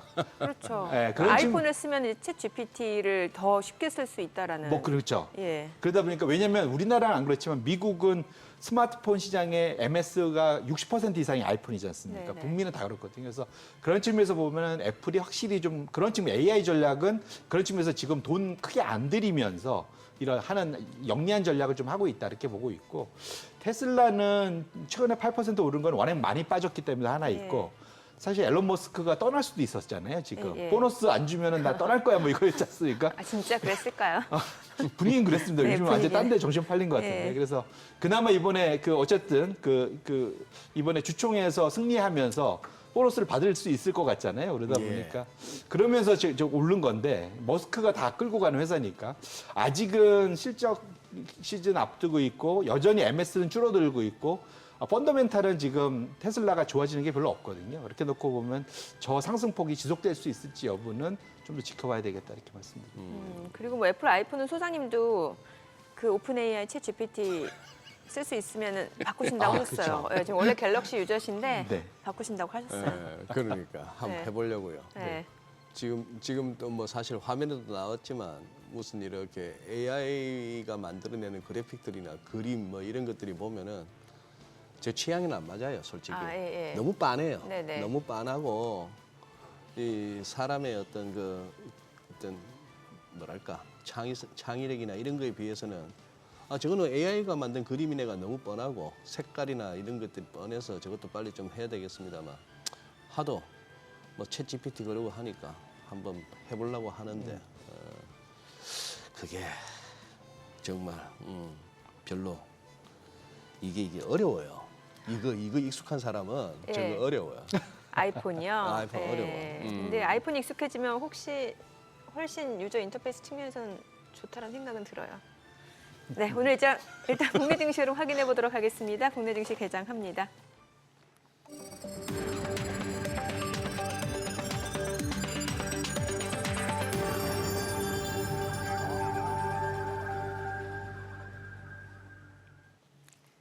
네, 7월 1일 월요일 국내 증시 개장했습니다. 이제 오늘 하반기 첫 거래일 좀 개장을 한 상황인데 이번 주 뉴욕 증시는 굉장히 짧은 거래일이 맞게 되죠. 독립기념일로 7월 4일 휴장을 하고 그 전날에는 이제 조기 폐장을 하게 되고 그 가운데 여러 가지 또 체크해봐야 될 지표라든지 이벤트는 많습니다. 주말에는 미국 쪽에서 이제 비농업 부분 고용 지표 발표가 되고 그 전에 민간 고용도 발표가 되겠고요. 앞서 나온 PC 같은 경우는 이제 3년 만에 가장 낮은 상승률을 기록하면서 미 연준의 금리 인하 기대감은 커지고 있습니다. 이번 주 국내 증시는 삼성전자 잠정 실적 발표까지 예정되어 있죠. 일단 양시장 지금 보합권 출발 보여줍니다. 코스피가 0.2% 소폭 내림세로 2,792포인트, 코스닥 보합이네요. 840포인트입니다. 양시장 보합권 출발 보여주고 있고요. 시가총액 상위 종목 시초가 보겠습니다. 삼성전자가 0.3% 올라갑니다. 81,800원, 그리고 SK하이닉스는 0.8% 떨어집니다. 234,500원, 그리고 LG에너지솔루션은 0.6% 올라갑니다. 328,500원, 현대차가 0.8% 떨어지네요. 292,500원, 삼성전자 우선주 0.3% 상승합니다. 63,800원이고요. 기아가 0.6% 하락합니다. 128,400원이고요. 삼성 바이오로직스가 소폭 올라갑니다. 729,000원. 셀트리온이 0.8% 상승합니다. 175,700원. KB금융 1.4% 올라가네요. 79,600원, 79,300원. 포스코홀딩스가 소폭 하락합니다. 362,000원에 거래되고 있습니다. 코스닥 시가총액 상위 종목 시초가도 보도록 하겠습니다. 코스닥 쪽에서는 에코프로비엠이 2거래일 연속 반등 흐름 이어갑니다. 183,600원. 그리고 에코프로는 0.4% 좀 떨어지네요. 89,700원. 알테오젠 0.5% 하락합니다. 279,000원이고요. HLB가 2% 상승합니다. 59,700원. 엔캠 0.2% 소폭 떨어집니다. 224,500원. 엔캠 보합 양봉이네요. 자, 그리고 셀트리온지아 강보합권이고요. 리노공업 0.2% 소폭 올라갑니다. 235,500원. 삼천당제약이 3% 강세입니다. 155,500원. 클래시스도 0.7% 올라갑니다. 51,200원. HPSP가 1.4% 약세입니다. 오늘 보니까 제약바이오 쪽이 좀 올라가는 상황이고 시장에서 상승을 보여주고 있는 섹터 종목들 좀 보도록 하겠습니다. 지난 주말에 이제 시간의 거래에서 CXL 관련주들이 좀 많이 올랐었는데 오늘도 올라갑니다. 지금 오킨스 전자가 20% 급등을 합니다. 8,790원이고요. 네오셈도 두 자릿수 상승률을 보여줍니다. 12% 급등하면서 14,700원에 거래되고 있고요. TLB도 3.6% 상승합니다. 그리고 엑시콘 지금 7% 강세입니다. 19,930원. 코리아 서킷도 3.8% 올라가면서 15,670원. 퀄리타스 반도체도 4% 강세 26,600원에 거래되고 있고요. QRT도 2.9% 상승하고 있습니다. 오늘 CXL 컴퓨터 익스프레스 링크 관련주들이 상승을 보여주고요. 컴퓨터 익스프레스 링크. 자, 그리고 해운주 흐름이 좋네요. 지난주에도 이제 해운주들이 좀 움직임을 보여줬는데 STX 그린로지스가 12% 급등합니다. 16,830원에 거래되고 있고요. 뭔가 좀 STX 그린로지스는 조금 물류 관련주 쪽으로 엮을 수도 있을 것 같고 HMM이 2.9% 상승 2250원, 그리고 대한해운, 흥하해운도 1% 이상 올라갑니다. 각각 2,935원, 2,705원. 페노션 소폭 오름세고요. KSS해운은 오히려 좀 하락 흐름 좀 이어지고 있는 상황이네요. 오늘 해운주들 흐름 좋고요. 우크라이나 재건 관련주들 움직이네요. 휴림 네트워크스가 21% 급등합니다. 13,760원에 거래되고 있고요. SY가 7% 강세입니다. 지금 4,660원. 그리고 지금 HD 현대건설기계가 3.4% 올라가고요. SG도 4.9% 상승하면서 1,351원에 거래되고 있습니다. 서암기계공업도 2% 강세고 해인도 1% 올라갑니다. 다산네트워크스도 2.3% 상승하면서 3,440원에 거래되고 있습니다. 데모도 3.4% 올라가네요. 그 밖에 현대, 에버다임, 삼부토건까지도 일제히 상승 흐름 보여줍니다. 물류 관련주 앞서 제가 STX 그린로지스 말씀드렸는데 뿐만 아니라 현대글로비스까지도 올라갑니다. 현대글로비스가 5% 상승하면서 23만 500원에 거래되고 있는 상황입니다. 지난주 꾸준하게 올랐다가 이제 금요일에 좀 차익실현 물량이 나오면서 4% 약세를 보여줬다가 오늘 다시 한번 올라갑니다. 지난주 금요일에 낙폭을 하루 만에 만회하고 있는 현대글로비스입니다. 23만 500원 그리고 3일도 올라가고요. 오늘 물류 관련주 내에서는 STX 그린로지스, 현대글로비스, 태웅로직스가 상승 탄력이 굉장히 좋습니다. 태웅로직스도 2.9% 상승하면서 4,225원에 거래되고 있습니다. 오늘 CXL 물류 관련주, 우크라이나 제공 관련주, 해운주, 오늘 LCC 업체도 좀 움직이네요. 지금 티웨이 항공이 7% 강세입니다. 2,635원이고요. 지금 뭐 에어부산, 제주항공 좀 올라가긴 합니다만 1% 정도 상승 보여주고 있는 상황이고 지금 대한항공이 2% 이상 올라가네요. 대한항공은 이제 FSC 업체죠. 23,750원 그리고 아시아나 0.7% 상승 보여주네요. 지금 1,600원 선에서 거래되고 있습니다. 오늘 티웨이 항공과 대한항공 흐름이 좋네요.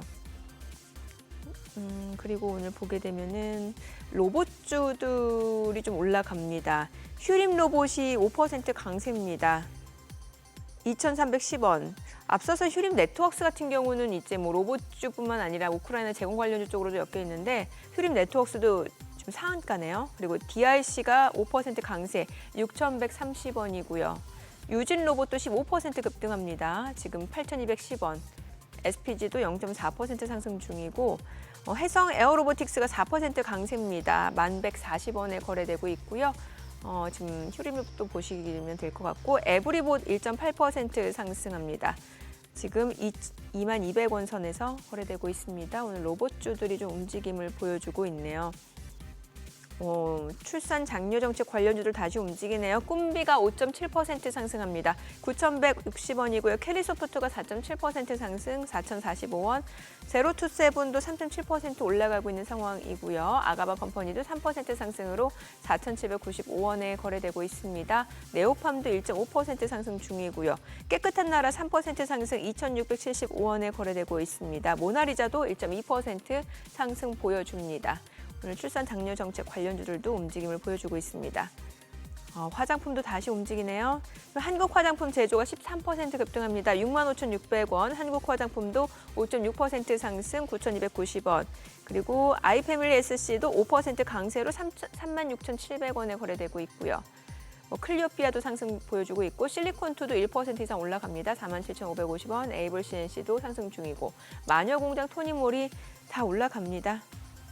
한국콜마도 4% 강세고요. 코리아나 코스맥스 3% 이상 올라갑니다. 오늘 화장품 관련주들이 지금 동반 강세를 보여주고 있습니다. 파마 리서치까지도 4.7% 올라가네요. 지금 시각 9시 7분 지나갑니다. 수급 상황 체크해 보도록 하겠습니다. 오늘 유가증권 시장에서는 개인과 외국인 삽니다. 각각 99억 원, 264억 원 순매수고 기관이 413억 원 매도 우위고요.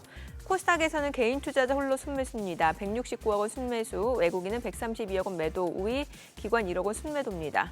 지금 시각 9시 8분 지나갑니다. 오늘 외환시장 개장 상황 보도록 할게요. 달러 나눌 많이 올라가네요. 지금 5원 30전 상승한 1,482원에 개장이 됐습니다. 오늘 시장 보니까 변동성이 좀 크네요. 그러네요. 예. 지금 우리 송 대표님도 아직 못 보셨을 것 같아서 우리 시청자분들께도 소개해드리겠습니다. 네. 지금 우리 산업통상자원부에서 발표했네요. 지금 수출? 6월 수출이. 예. 네. 수출 저러네요. 5.1% 증가하고 수입은 7.5% 감소하고 그렇게 해서 무역 수지가 무려 80억 달러 흑자입니다. 와우. 대단하고 역시 반도체. 반도체가 134억 2천만 불이나 역대 최대로 수출액 달성했네요. 참. 야, 그런데 환율은 뭐 지금 보니까 이런 거 나오면 그거 해야 되는데 이거 참 달러 강세를 쫓아가나 엔화 약세를 쫓아가나 이거 들어오는 달러보다 나가는 달러가 많으니까 아무래도 이렇다고 봐야 되겠는데 바깥으로 투자가 많은 것 같아요. 뭐 포트폴리오 투자도 그렇지만 뭐 기업들이 어쨌건 뭐 투자 차원이 됐건 근데 아까 보니까 말씀 주신 대로 수입이 줄었다는 건 좋은 시그널은 아니라서요. 수입이 줄었다. 예. 그러니까 약간 불황의 흑자로 봐야 되는 그렇죠. 거죠. 예, 그렇게 봐야 돼요. 왜냐하면 우리나라는 일단 뭘 많이 사갖고 그렇죠. 예, 만들어서 예. 더 비싸게 팔아서 이득을 남겨야 되는데 네. 그럼 있는 거 좀 파는 셈인 맞아요. 거잖아요. 그런 측면에서 놓고 보면 저게 단기적으로 좋을 수 있을지 몰라도 길게 놓고 보면 둘이 다 같이 올라가는 것이 성장하는 것이 수출 수입이 다 같이 성장해야 좀 건강한 그러한 지표 네. 분위기지 않을까 이렇게 말씀드립니다. 그러네요. 예. 지금 저기 금융주는 어떻게 보십니까? 지난주 안 그래도 참 이거 시청자분께 정정 말씀드려야겠네. 그 우리 금요일 날 방송 중에 예. 배당 관련해서 예. 결국 6월 말 거래일 예. 기준으로 6월 28일 날 갖고 계셨어야 하니까 수요일 날 이틀 전인 이영업일 전인 수요일 날 샀어야만이 그 이제 배당에 해당되는데 아, 예. 네, 그 부분이 조금 그래서 잘- 저희도 좀 헷갈려 했던 부분인데 거래일 기준이 맞는 거래일 거죠. 기준이 맞습니다. 그렇게 됐고 뭐 아마 기사를 검색해 보셨으면은 그거 알겠지만 뭐 28일까지 사면은 된다 하는 그러니까 기사들도 많이 잘못 많이 났었어요. 잘못 예. 나왔죠. 예, 그런 부분들이 있었습니다.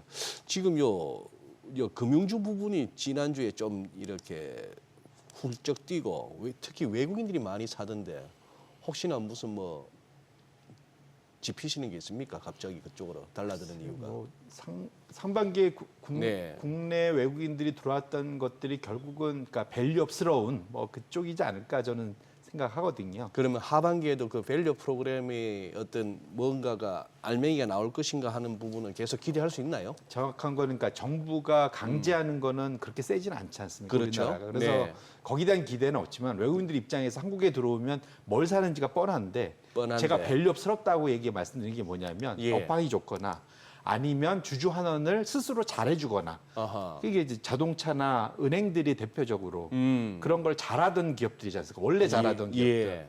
그런 측면에서 놓고 보면 외국인들이 국내에 들어왔을 때 제일 좀 이런 표현 좀 만만해 보이는 들고 가서 혹시라도 예. 빠지도록 기다릴 수 있는 그런 쪽이 다 그쪽이라고 보고 있기 때문에 그런 측면에서 그러니까 저 PBR하고 다 같은 PBR이 아니고 네. 그 안에서 주주 환원이 잘 되는 또 그 매니지먼트가 그 경영진이 그 소위 그 외국인 투자자들하고 소통이 잘 되는 이런 쪽에 사실은 계속 투자가 이루어지고 있다라고 저는 해석을 하고 있습니다. 네, 오늘도 외국인은 뭐 삼성전자, LG전자 사면서 KB금융도 사네요. 예.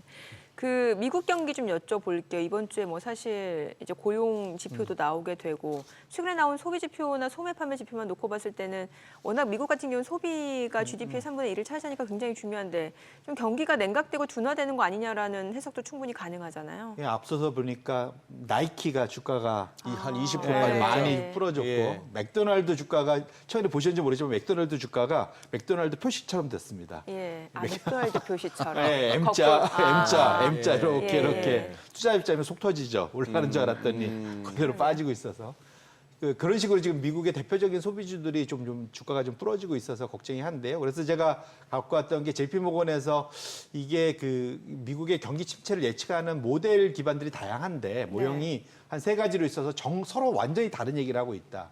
우리가 대표적으로 많이 보는 게 뉴욕 연준이 많이 쓰고 있는 건데 장단기 금리차, 수익률 곡선 가지고 하는 기반으로 하는 것들은 보면 상당히 지금 침체 확률이 매우 높은 수준으로 나타나고요. 네. 반면에 S&P 500이나 그 트리플 B가 그 투자 등급 중에 제일 아래 낮은 투기 등급에 가까운 언제든 투기 등급이 될 수 예. 있는 그 스프레드 기반으로 한 것으로 보면 절대 침체 않아. 뭐 이렇게 얘기를 하고 있고 어허. 기타 이제 일반적인 경제 지표들 그 일자리니 뭐 이런 걸 갖고 하는 거는 이제 경제 지표 기반은 딱 중간.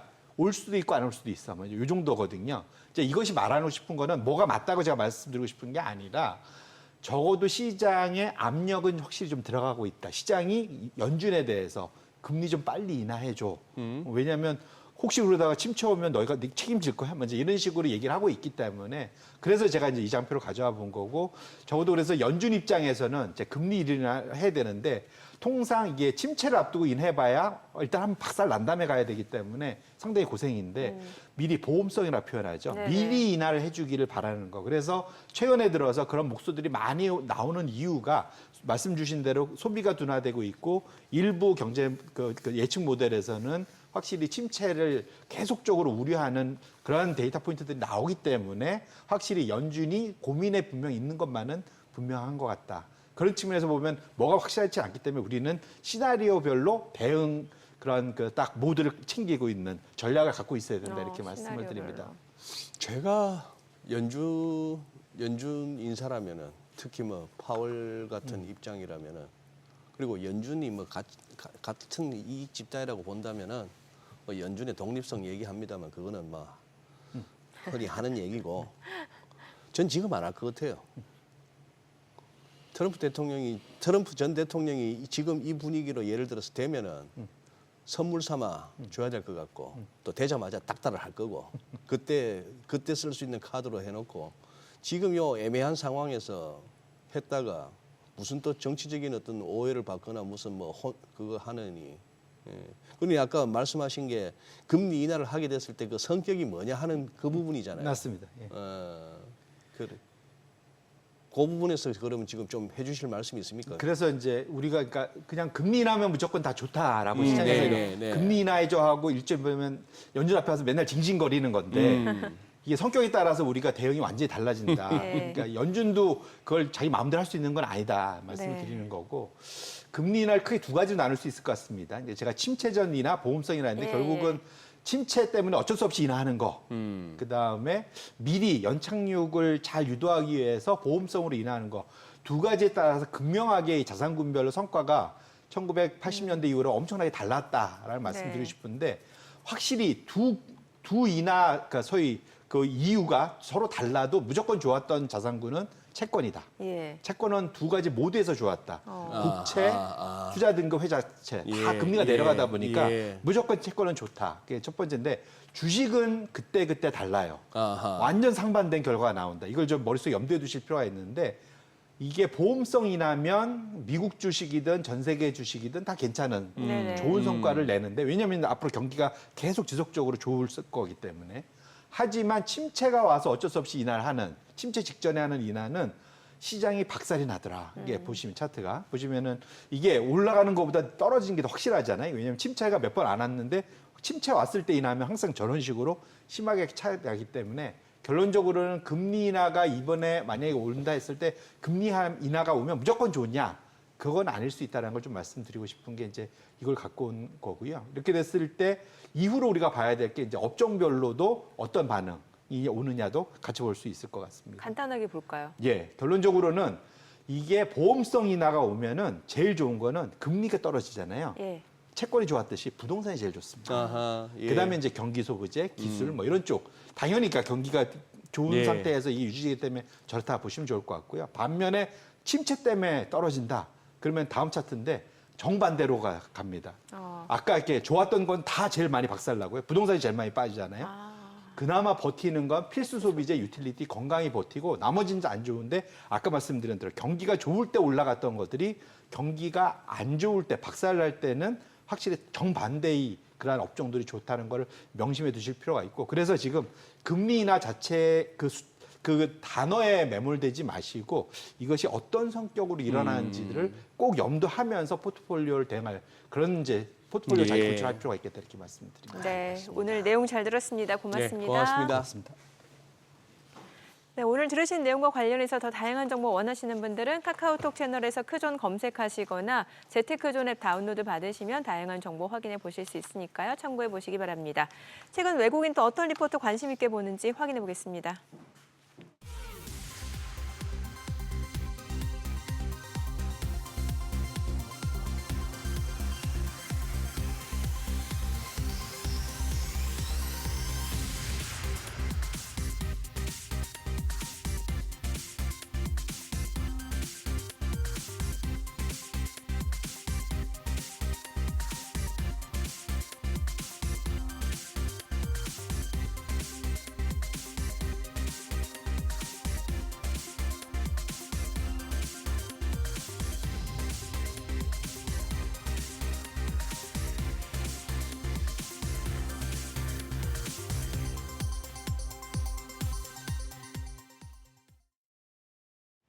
양지수 혼조세를 보이고 있습니다.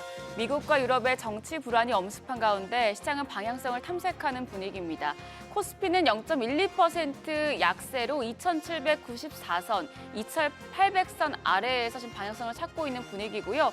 반면에 코스닥이 추가적으로 올라갑니다. 0.46% 플러스권 844선에서 전개되고 있습니다. 수급 상황 보겠습니다. 오늘 유가증권 시장에서는 양매도가 나옵니다. 기관이 321억 원의 매도 우위, 외국인도 52억 원 팔자 포지션 나타내고 있고 개인만 홀로 368억 원 사자세 기록 중입니다. 코스닥 시장에서는 외국인은 팔고 기관은 사고 있습니다. 외국인이 102억 원 매도 우위, 기관은 37억 원의 매수세 보여주고 있고요. 더불어서 개인 투자자도 126억 원 사자 포지션 취하고 있습니다. 업종별 등락률입니다. 오늘 항공, 화물, 운송과 물류, 해운 업종 상승폭이 가장 크고 전자제품 업종도 올라갑니다. 반면에 에너지 장비와 서비스, 우주항공과 국방 업종, 그리고 석유와 가스 업종은 일제히 약세 기록 중입니다. 시장을 주도하는 테마 종목별 시세 체크하시죠. 오늘은 CXL, 컴퓨터 익스프레스 링크 관련주가 시간의 거래에 이어서 오늘장에서도 강한 흐름 이어가고 있습니다. 이 CXL 기술은 향후 폭발적인 성장세가 예상돼서 삼성전자와 SK하이닉스 모두 주도권을 잡기 위한 개발 경쟁에 열을 올리고 있는데요.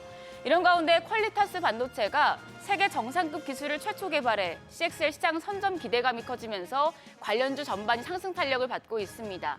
관련주 중에서는 오킨스전자가 21.34% 급등세 보이면서 8,880원 선에서 거래가 되고 있고요.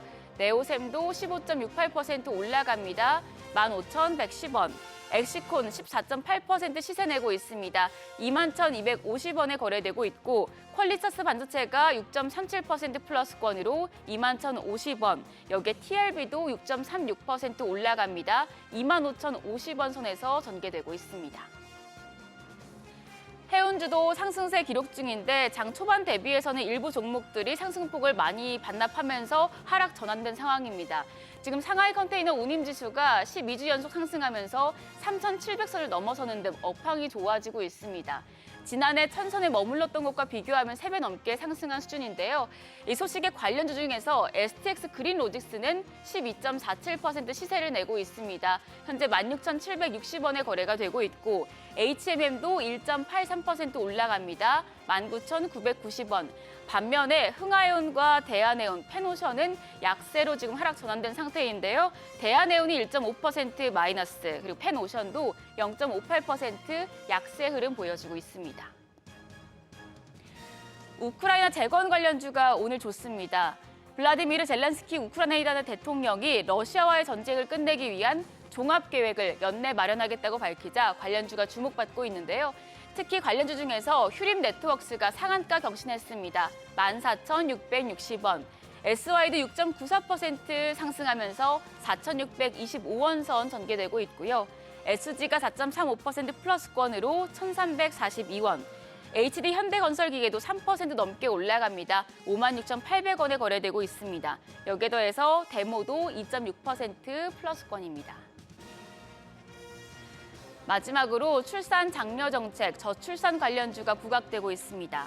당정이 출생과 고령화 대응을 위해서 부총리급 인구전략기획부를 신설하기로 하고 7월 중에 정부가 관련 법안을 발의해서 신속하게 추진하기로 했는데요. 이 소식의 관련주 중에서는 꿈비가 4.27% 올라갑니다. 9,030원 선에서 거래가 되고 있고요. 캐리소프트도 2.59% 플러스권으로 3,960원. 제로투세븐이 3.58% 강세 흐름 유지 중인데요. 5,490원에 거래되고 있습니다. 그밖에 깨끗한 나라가 2% 가까이 올라가고 아가방 컴퍼니도 3% 넘는 강세 흐름 유지 중입니다. 거래가는 4,785원으로 집계되고 있습니다. 오늘 코스피는 내리고 코스닥은 추가적으로 올라가는 혼조세 연출되고 있는데요. 그럼 오늘 장에서 어떤 업종 눈여겨보면 좋을지 시장 대응 전략까지 알아보겠습니다.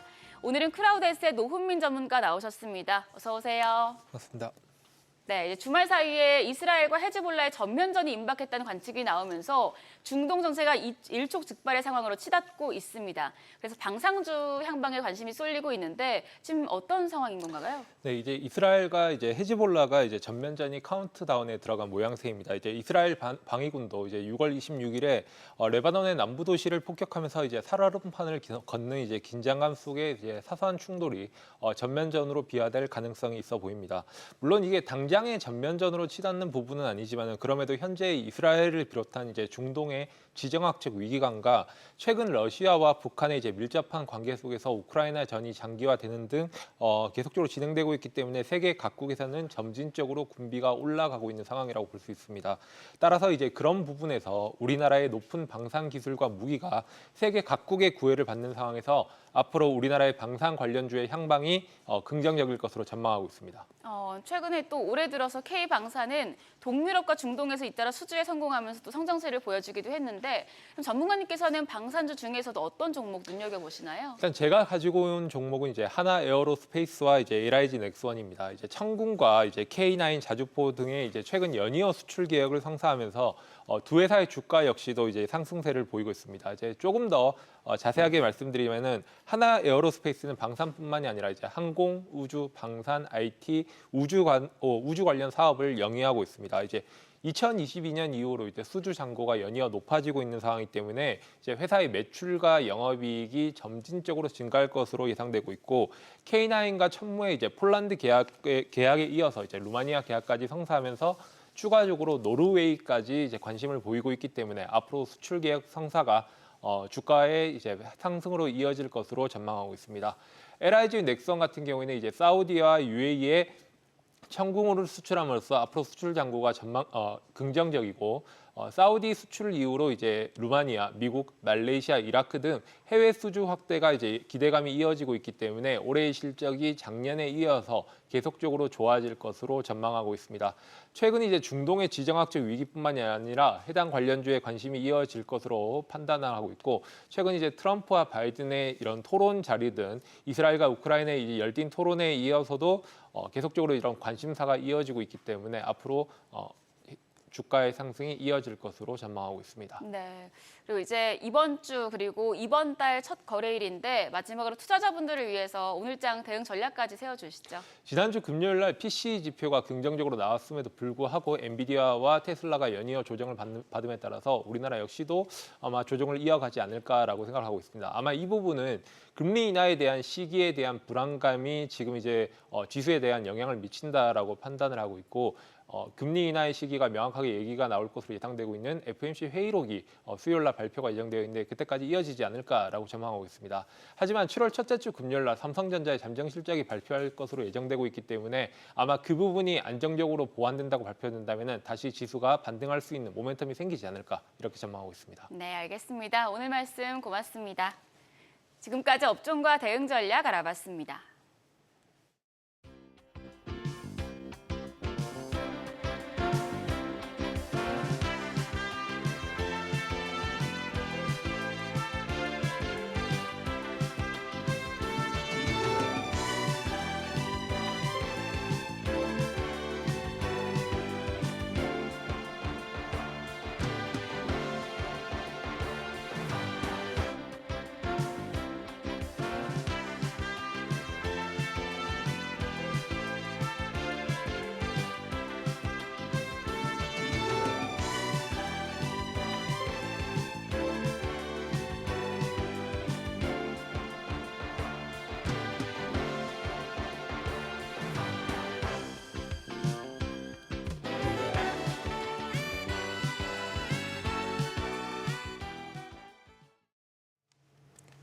요즘 시장에서 가장 핫한 재테크 정보 남들은 어떻게 하는지 궁금하셨죠? 손에 잡히는 재테크에서 꽉꽉 채워 알려드립니다. 네, 오늘은 백세미나 재무설계사님 전화 연결되어 있습니다. 안녕하세요. 안녕하세요. 네, 안녕하세요. 네, 오늘 어떤 재테크 소식 가져오셨습니까? 주춤하던 인도 증시가 다시 반등하고 있습니다. 최근 증시를 짓눌렀던 정치 리스크가 해소되며 인도 증시에 외국인 자금이 유입되고 있기 때문인데요. 시장 주도주도 기존 IT 은행을 넘어 소비재 분야로 확장되는 추세입니다.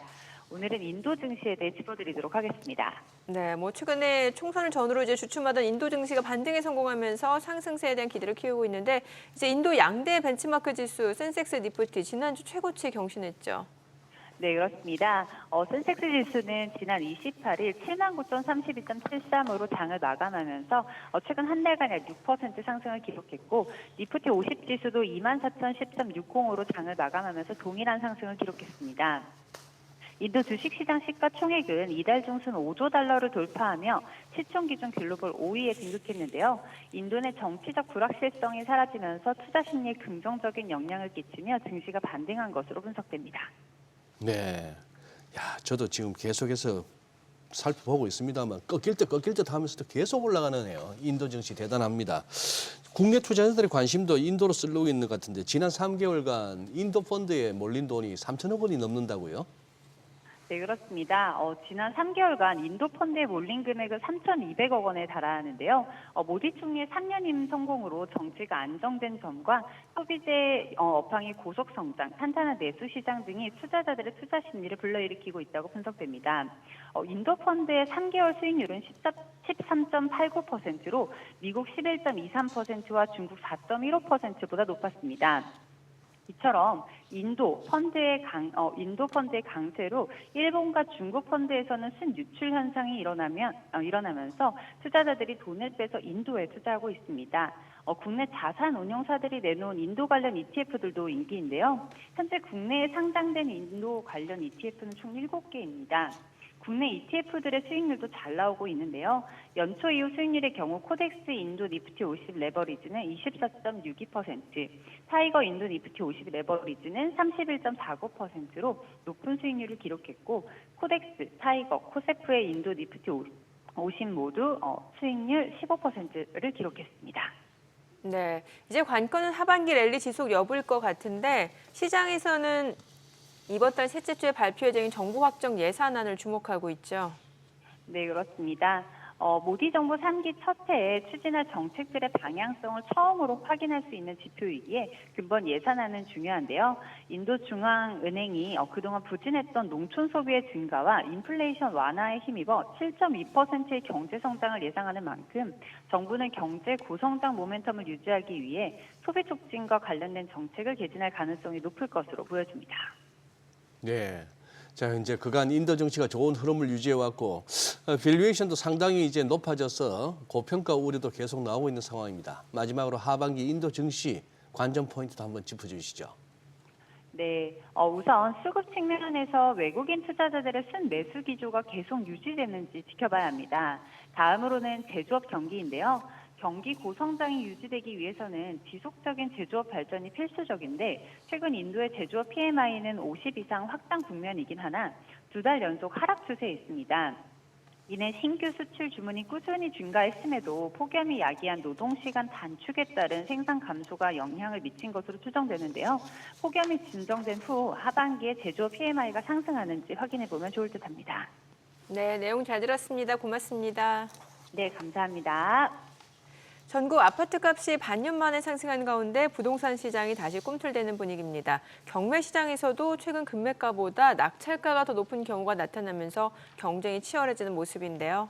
서울의 일부 지역 아파트는 경매 시장 최초로 100억 원이 넘는 낙찰가를 기록할 만큼 찾는 투자자들이 늘었다고 합니다. 하반기 경매 시장에는 역대급 큰 장이 설 거라는 전망이 나오고 있는 가운데 경매 투자 전략과 유망 매물까지 이주환 교수님 모시고 자세히 알아보겠습니다. 안녕하세요, 교수님. 안녕하세요. 네, 예. 반갑습니다. 자, 오늘 이제 7월 첫날이 됐습니다. 본격적으로 이제 하반기 시작하는데 한번 상반기 경매 시장 전반적으로 한번 살펴봐 주시죠. 네, 우리나라 속담에 네. 소문난 잔치에 먹을 거 없다 이렇게 나오는데 지금 상반기 경매 시장은 소문난 잔치에도 먹을 게 많았다 이렇게 평가하고 있습니다. 그 아주 소문을 갖다가 저희가 월요일마다 낸 거 아닙니까? 그런가요? 네. 예. 네. 예. 먹을 것도 많았구나. 네, 예. 아주 뭐 좋은 물건이 많이 나왔고 네. 지금 돌이켜 보면 낙찰받은 분들이 아주 좋은 성과를 내고 있는 것 같습니다. 네. 네. 뭐 사실 올 초부터 이 자리를 통해서 이제 경매 매물들이 넘쳐난다라는 얘기를 주셨고 지금 보니까 계속해서 늘어나고 있는데 이번에 5월 집계치가 전국적으로 18,000건, 금융 위기 이후 지금 최다 물량이라면서요. 네, 그렇습니다. 이 경매 물건이 24년도 초반부터 많이 몰려나올 걸 예측할 수 있었는데요. 이유는 여러 가지가 있습니다. 첫 번째는 2021년도 이때가 어떤 부동산 가격의 가장 정점이었고 이때 전세도 굉장히 풍기 현상이 있었습니다. 그러다 보니까 법을 개정해서 2+2 제도를 만들었거든요. 임차인이 2년 살고 원한다면 2년을 더 연장해 주는데 이후에 전세금이 폭락을 했거든요. 그러다 보니까 전세금을 빼주지 못해서 임차권 등기가 이루어지고 이를 통해서 경매에 나오는 게 좀 많았고요. 두 번째는 이 부분입니다. 금리가 너무 올랐거든요. 예. 금리가 올랐다고 바로 경매 나오는 게 아니라 일단은 채무자들이 버팁니다. 버티다 일정 수준에서 더 이상 버틸 수 없다. 이러다 보면 이게 경매가 나오는데 이게 이제 임계점에 다다라서 경매 물건이 막 쏟아지기 시작한 게 지난 연말부터 시작해서 감정을 하고 올해부터 물건이 계속 나오고 있는 것 같습니다. 예. 예. 지금 특히 서울 쪽에서는 아파트 또 빌라 뭐 상가까지 뭐 가리지 않고 이제 매물은 계속 늘고 있는데 근데 막상 낙찰되는 곳은 아파트뿐이라고요. 네네, 그렇습니다. 네. 이 빈익빈, 부익부 현상이 좀 있는 것 같습니다. 예. 높게 낙찰되는 게 있고 또 아직까지도 50% 이하로 떨어지는 게 있는데 이게 좀 분명합니다. 일단 수도권은 상당히 어떤 고가 낙찰이 이루어지고 있는 반면 지방은 계속 저가 낙찰이 이루어지고 있습니다. 두 번째는 아파트 시장에 대해서는 굉장히 고가의 낙찰이 유지되는데 빌라나 이런 단독주택 이런 것들은 낙찰가가 많이 떨어지고 있습니다. 이유는 이렇습니다. 이 실수요자들이 일단 내 집 마련을 해야 되는데 내 집 마련에 대해서 이제 쫓기는 거죠. 일단 아파트 분양받으려니까 건축비가 올라서 너무 고분양가고 이 고분양가를 자기가 청약해서 당첨이 돼도 포기하는 사례가 계속되고 있습니다. 그러다 보니까 내 집 마련을 경매로 좀 옮기는 거죠. 더군다나 이 공급 절벽은 계속될 것 같습니다. 인허가량을 보게 되면 원래 전국적으로 22년도까지 20만 호가 됐었는데 23년도부터 16만 5천 호 인허가량이 확 줄었거든요. 근데 이제 서울 쪽으로 보면 더 심각합니다. 서울 쪽은 일반적으로 지난 10년간 인허가 물량이 아파트 신축 인허가 물량이 7만 호 정도가 유지됐는데 이번에 보니까 4만 호가 안 됩니다. 23년도에. 그리고 24년도에 추이를 보게 된다면 이거보다 전년도 대비 같은 기간 안에 24%가 더 줄었어요. 이 얘기는 뭐냐면 앞으로 25년, 6년도 되면 신축 아파트가 거의 없어진다는 얘기죠. 근데 재밌는 건 인구가 줄다 보니까 수도권의 경우는 수요자가 없어요. 근데 수도권과 특히 서울 같은 경우는 수요자가 많이 있습니다. 공급을 줄고 그리고 수요자는 많다 보니까 내 집 마련의 유일한 출구로 이 경매 쪽이 주목되는 것 같습니다. 당분간은 경매 쪽에서 고가 낙찰이 계속 유지될 걸로 서울 지역은 판단이 됩니다. 예. 네. 네, 뭐 지금 말씀 주신 것처럼 경매 시장 최고 관심은 역시나 좀 아파트인 것 같은데 양적으로도 많지만 질적으로도 지금 역대급이라는 얘기가 나오고 있는데 기존 경매 시장에서 볼 수 없었던 매물들 많이 나왔다면서요. 예, 그렇습니다. 좀 시장을 달리 봐야 되는 그들만의 리그가 있습니다. 네네. 이건 뭐냐면 고가 물건 시장을 일반적으로 부동산에서 100억 이상을 고가 물건이라고 하고 그리고 아파트의 경우는 50억 이상을 고가 물건이라고 합니다. 이거는 일반적인 경매 매입 희망자들의 그런 시장이 아니라 그들만의 리그, 좀 가진 자들에 대한 어떤 시장으로 봐야 되는데 사실 이런 쪽 물건은 잘 안 나옵니다. 근데 이런 쪽 물건이 최근에 나왔고 깜짝 놀랐습니다. 나인원 한남이라고 하는 아파트요. 100억대 넘는 경매 물건인데 낙찰가율이 105%에 됐습니다. 그러니까 예. 이거는 물건도 안 나오는데 하나 나오니까 살려는 대기자는 많다는 얘기죠. 대량 공급과 대량 소비가 있는 그런 게 아니라 어떤 소량의 물건밖에 없지만 이런 걸 살려고 하는 대기자가 그 소량의 숫자보다 우위를 점유하고 있다면 이런 건 나오다 보면 금액이 상관이 없는 것 같아요. 나인원 한남 같은 거 보시는 것처럼 105%에 낙찰이 됐고 또 타워팰리스 같은 경우도 40억이 넘는 물건인데 이것도 110%에 낙찰이 됐습니다. 한양 압구정동에 있는 한양 아파트 같은 경우 30억이 넘는 아파트인데 이것도 100%가 넘게 낙찰이 됐거든요. 당분간 이런 고가 아파트에 대한 거 물건이 안 나오는데 나온다는 게 의미를 둔다면 살려는 대기자가 몇 명만 있어도 이거는 100%가 넘는 그런 낙찰이 되겠죠. 근데 이거를 가지고 전체적으로 해석해서는 안 될 것 같습니다. 뭐냐면 수요자가 없는 지역 같은 경우는 아파트를 내가 낙찰받는다 하더라도 이런 분위기를 보고 높게 낙찰받는 건 조금 위험한 판단이 될 수도 있는 거죠. 네네. 네.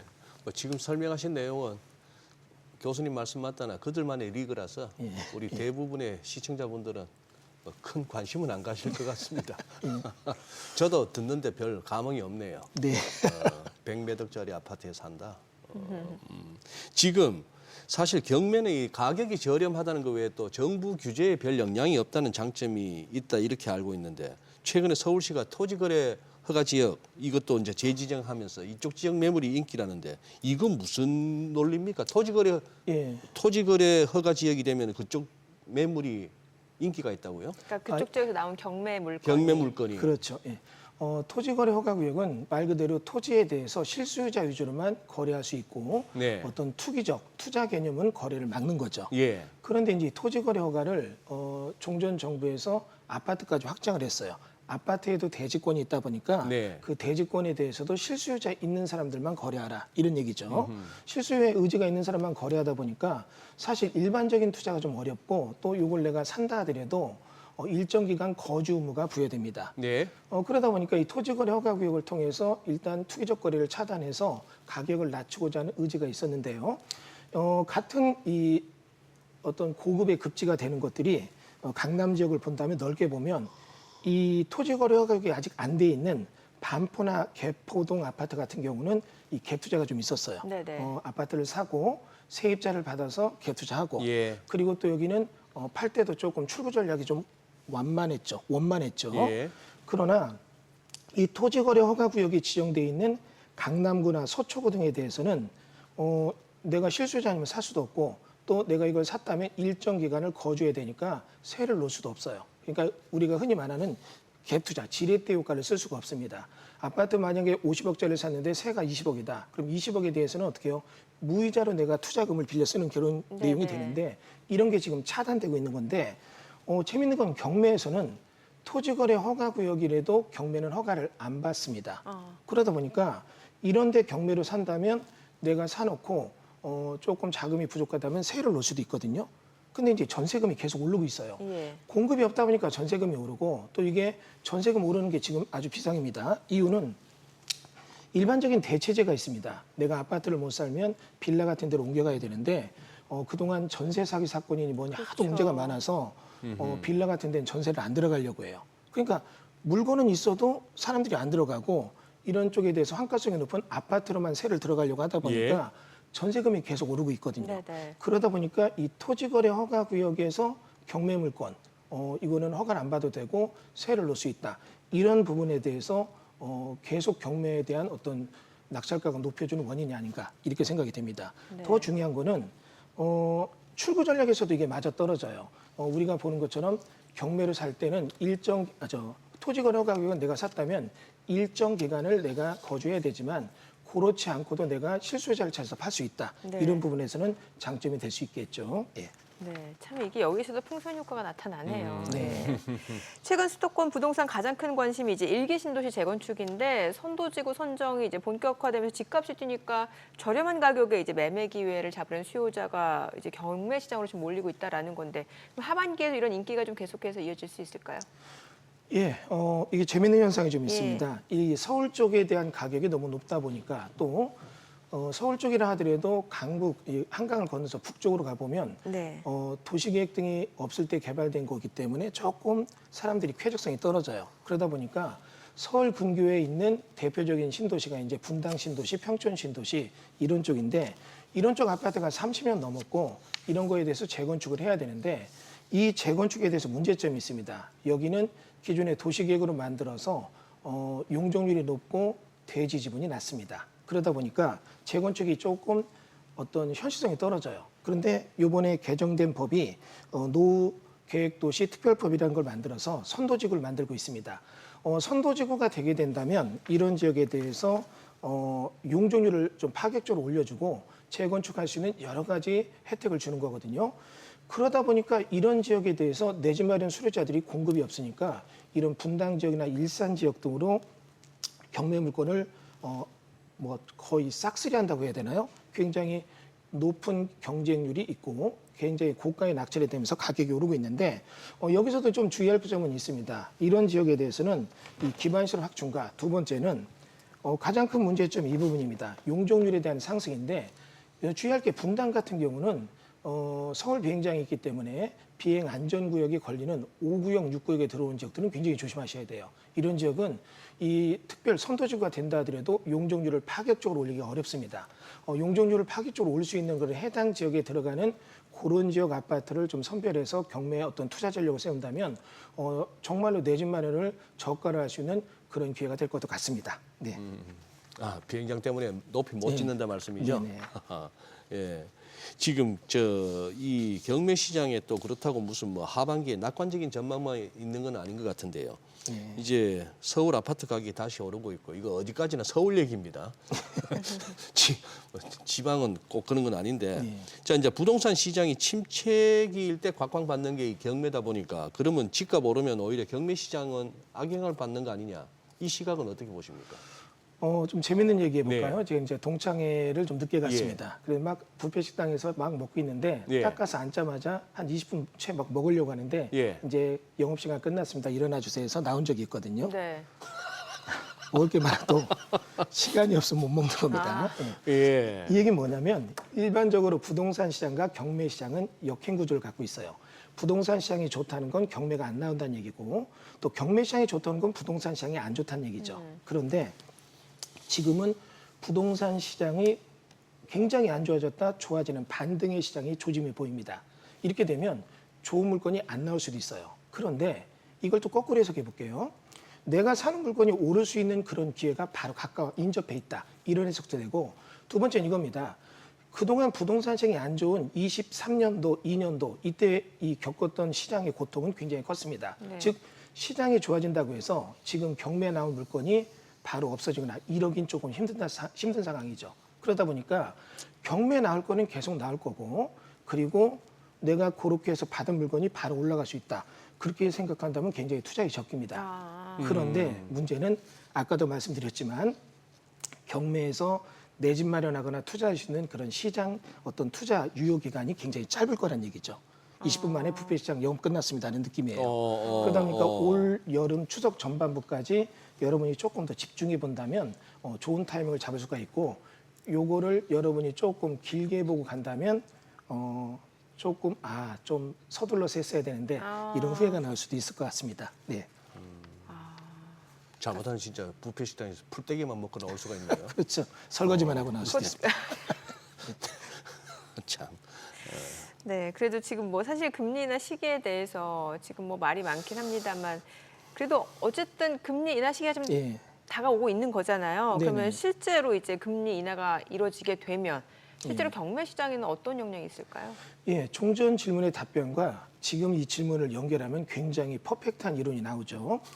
일단 예. 경매 물건이 금리가 내려가고 시장 좋아져도 쏟아질 건 당분간 쏟아진다는 얘기죠. 정리가 될 것 같습니다. 그런데 금리가 내린다는 건 우리 경매로 투자하시거나 내 집 마련하는데 좋은 호재가 될 수 있죠. 수요가 급증하겠네요. 예.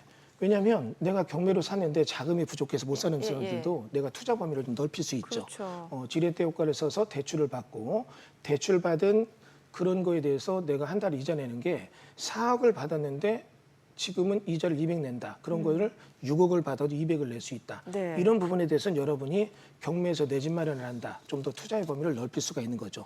좀 더 좋은 지역을 선정할 수 있고 또 좀 더 넓은 평수, 좋은 아파트를 선정할 수 있는 기회가 될 것 같습니다. 그러다 보니까 금리가 지금 이렇게 해서 곧 내릴 것 같다는 지금 시장에서 조금 더 여러분이 빠르게 움직여 볼 필요도 있는 거죠. 예. 네. 교수님, 또 교수님이 전문 분야이시기도 하지만 가끔씩 그렇게 말씀하셨잖아요. 아파트보다도 네. 토지나 공장, 뭐 농지 같은 요 특수 경매 네. 여기 이제 관심 가져보라 이렇게 뭐 자주 말씀하시는데 이쪽 어떻게 괜찮습니까? 네, 그렇습니다. 모든 분들이 이제 부동산 시장이 이꼴 아파트 이렇게 보는데 네. 실질적인 전체 부동산의 구성 요소에서 아파트는 6%밖에 되지 않습니다. 주거용 건물 다 합쳐서 이게 한 20%가 안 되고 나머지가 어떤 토지 시장이나 공장 이런 것들이 있는데 제가 볼 때는 여러분이 조금 관심의 폭을 넓혀서 어떤 수용 예정지에 있는 토지 같은 거 이런 거 지난번도 얘기했지만 경매를 받는다면 수익을 낼 수도 있어요. 네. 그리고 또 이제 이런 거죠. 빌라가 인기가 없지만 빌라를 받았는데 이런 데가 정비구역이 된다. 그러면 나중에 이런 데가 뭐가 되는 겁니까? 아파트로 바뀌는 거거든요. 저 같은 경우는 이제 도로를 경매를 받아서 이게 나중에 정비구역이 되면 예. 아파트로 바뀌거든요. 예. 상당한 수익을 낼 수가 있거든요. 근데 전제 조건은 상당한이라고 하시지만 거의 뭐 몇 배 나오는 거 아닙니까? 한 10배, 5배에서 8배 정도 다섯 수익이 배에서 되는 것 여덟 배. 같습니다. 네네. 주식으로 그렇게 먹기 힘든데. 예, 근데 이제 정말 굉장한 예. 수익이 되는데 예. 여기서 주의할 점은 내가 도로를 받았는데 정비구역이 안 되면 계속 도로예요. 예. 이거는 덕을 쌓는 겁니다. 남들한테 아, 굉장히 덕을 쌓는 거예요? 덕을 쌓는 덕을 거죠. 쌓는 거다. 내 대에는 돈이 안 되고 내 후손들이 잘 될 수 있죠. 남들에게 덕을 쌓으니까. 그러니까 이건 정확한 분석이 필요하고 그에 관련된 어떤 공법적 지식에 대한 학습이 선행돼야 됩니다. 인터넷 보면은 이런 수용지 관련된 내용들 또는 무슨 도로에 대한 내용들 많이 나오는데 이런 쪽에 대한 공부를 하신다면 여러분이 투자의 선택 범위를 훨씬 더 넓힐 수 있을 것 같습니다. 아, 네. 네. 오늘 내용 잘 들었습니다. 고맙습니다. 고맙습니다. 네, 오늘 하반기 첫 거래일, 7월 첫 거래일 양시장 좀 혼조세 흐름 이어지고 있는데 지금 뭐 보니까 외국인들은 여전히 삼성전자, 뭐 현대글로비스, 또 LG전자 이런 종목들 많이 사네요. 예. 아유, 뭐 그래도 고만고만하게 가는 게 다행입니다. 뭔가 그래도 좀 하반기에 좀 분위기가 더 좋아지길 기대하는데요. 예, 한번 이번 주 예, 확인해야 될 지표도 많고 이벤트도 많으니까 한번 더 지켜보시죠. 네. 저희 방송 중에 전해드린 내용과 관련해서 모든 투자 판단의 책임은 투자자분들께 있다는 점 알려드립니다. 네, 세상의 모든 돈 되는 정보 재테크 노하우 머니쇼 오늘은 여기서 인사드리겠습니다. 저희는 내일 오전 8시에 찾아뵙겠습니다. 고맙습니다.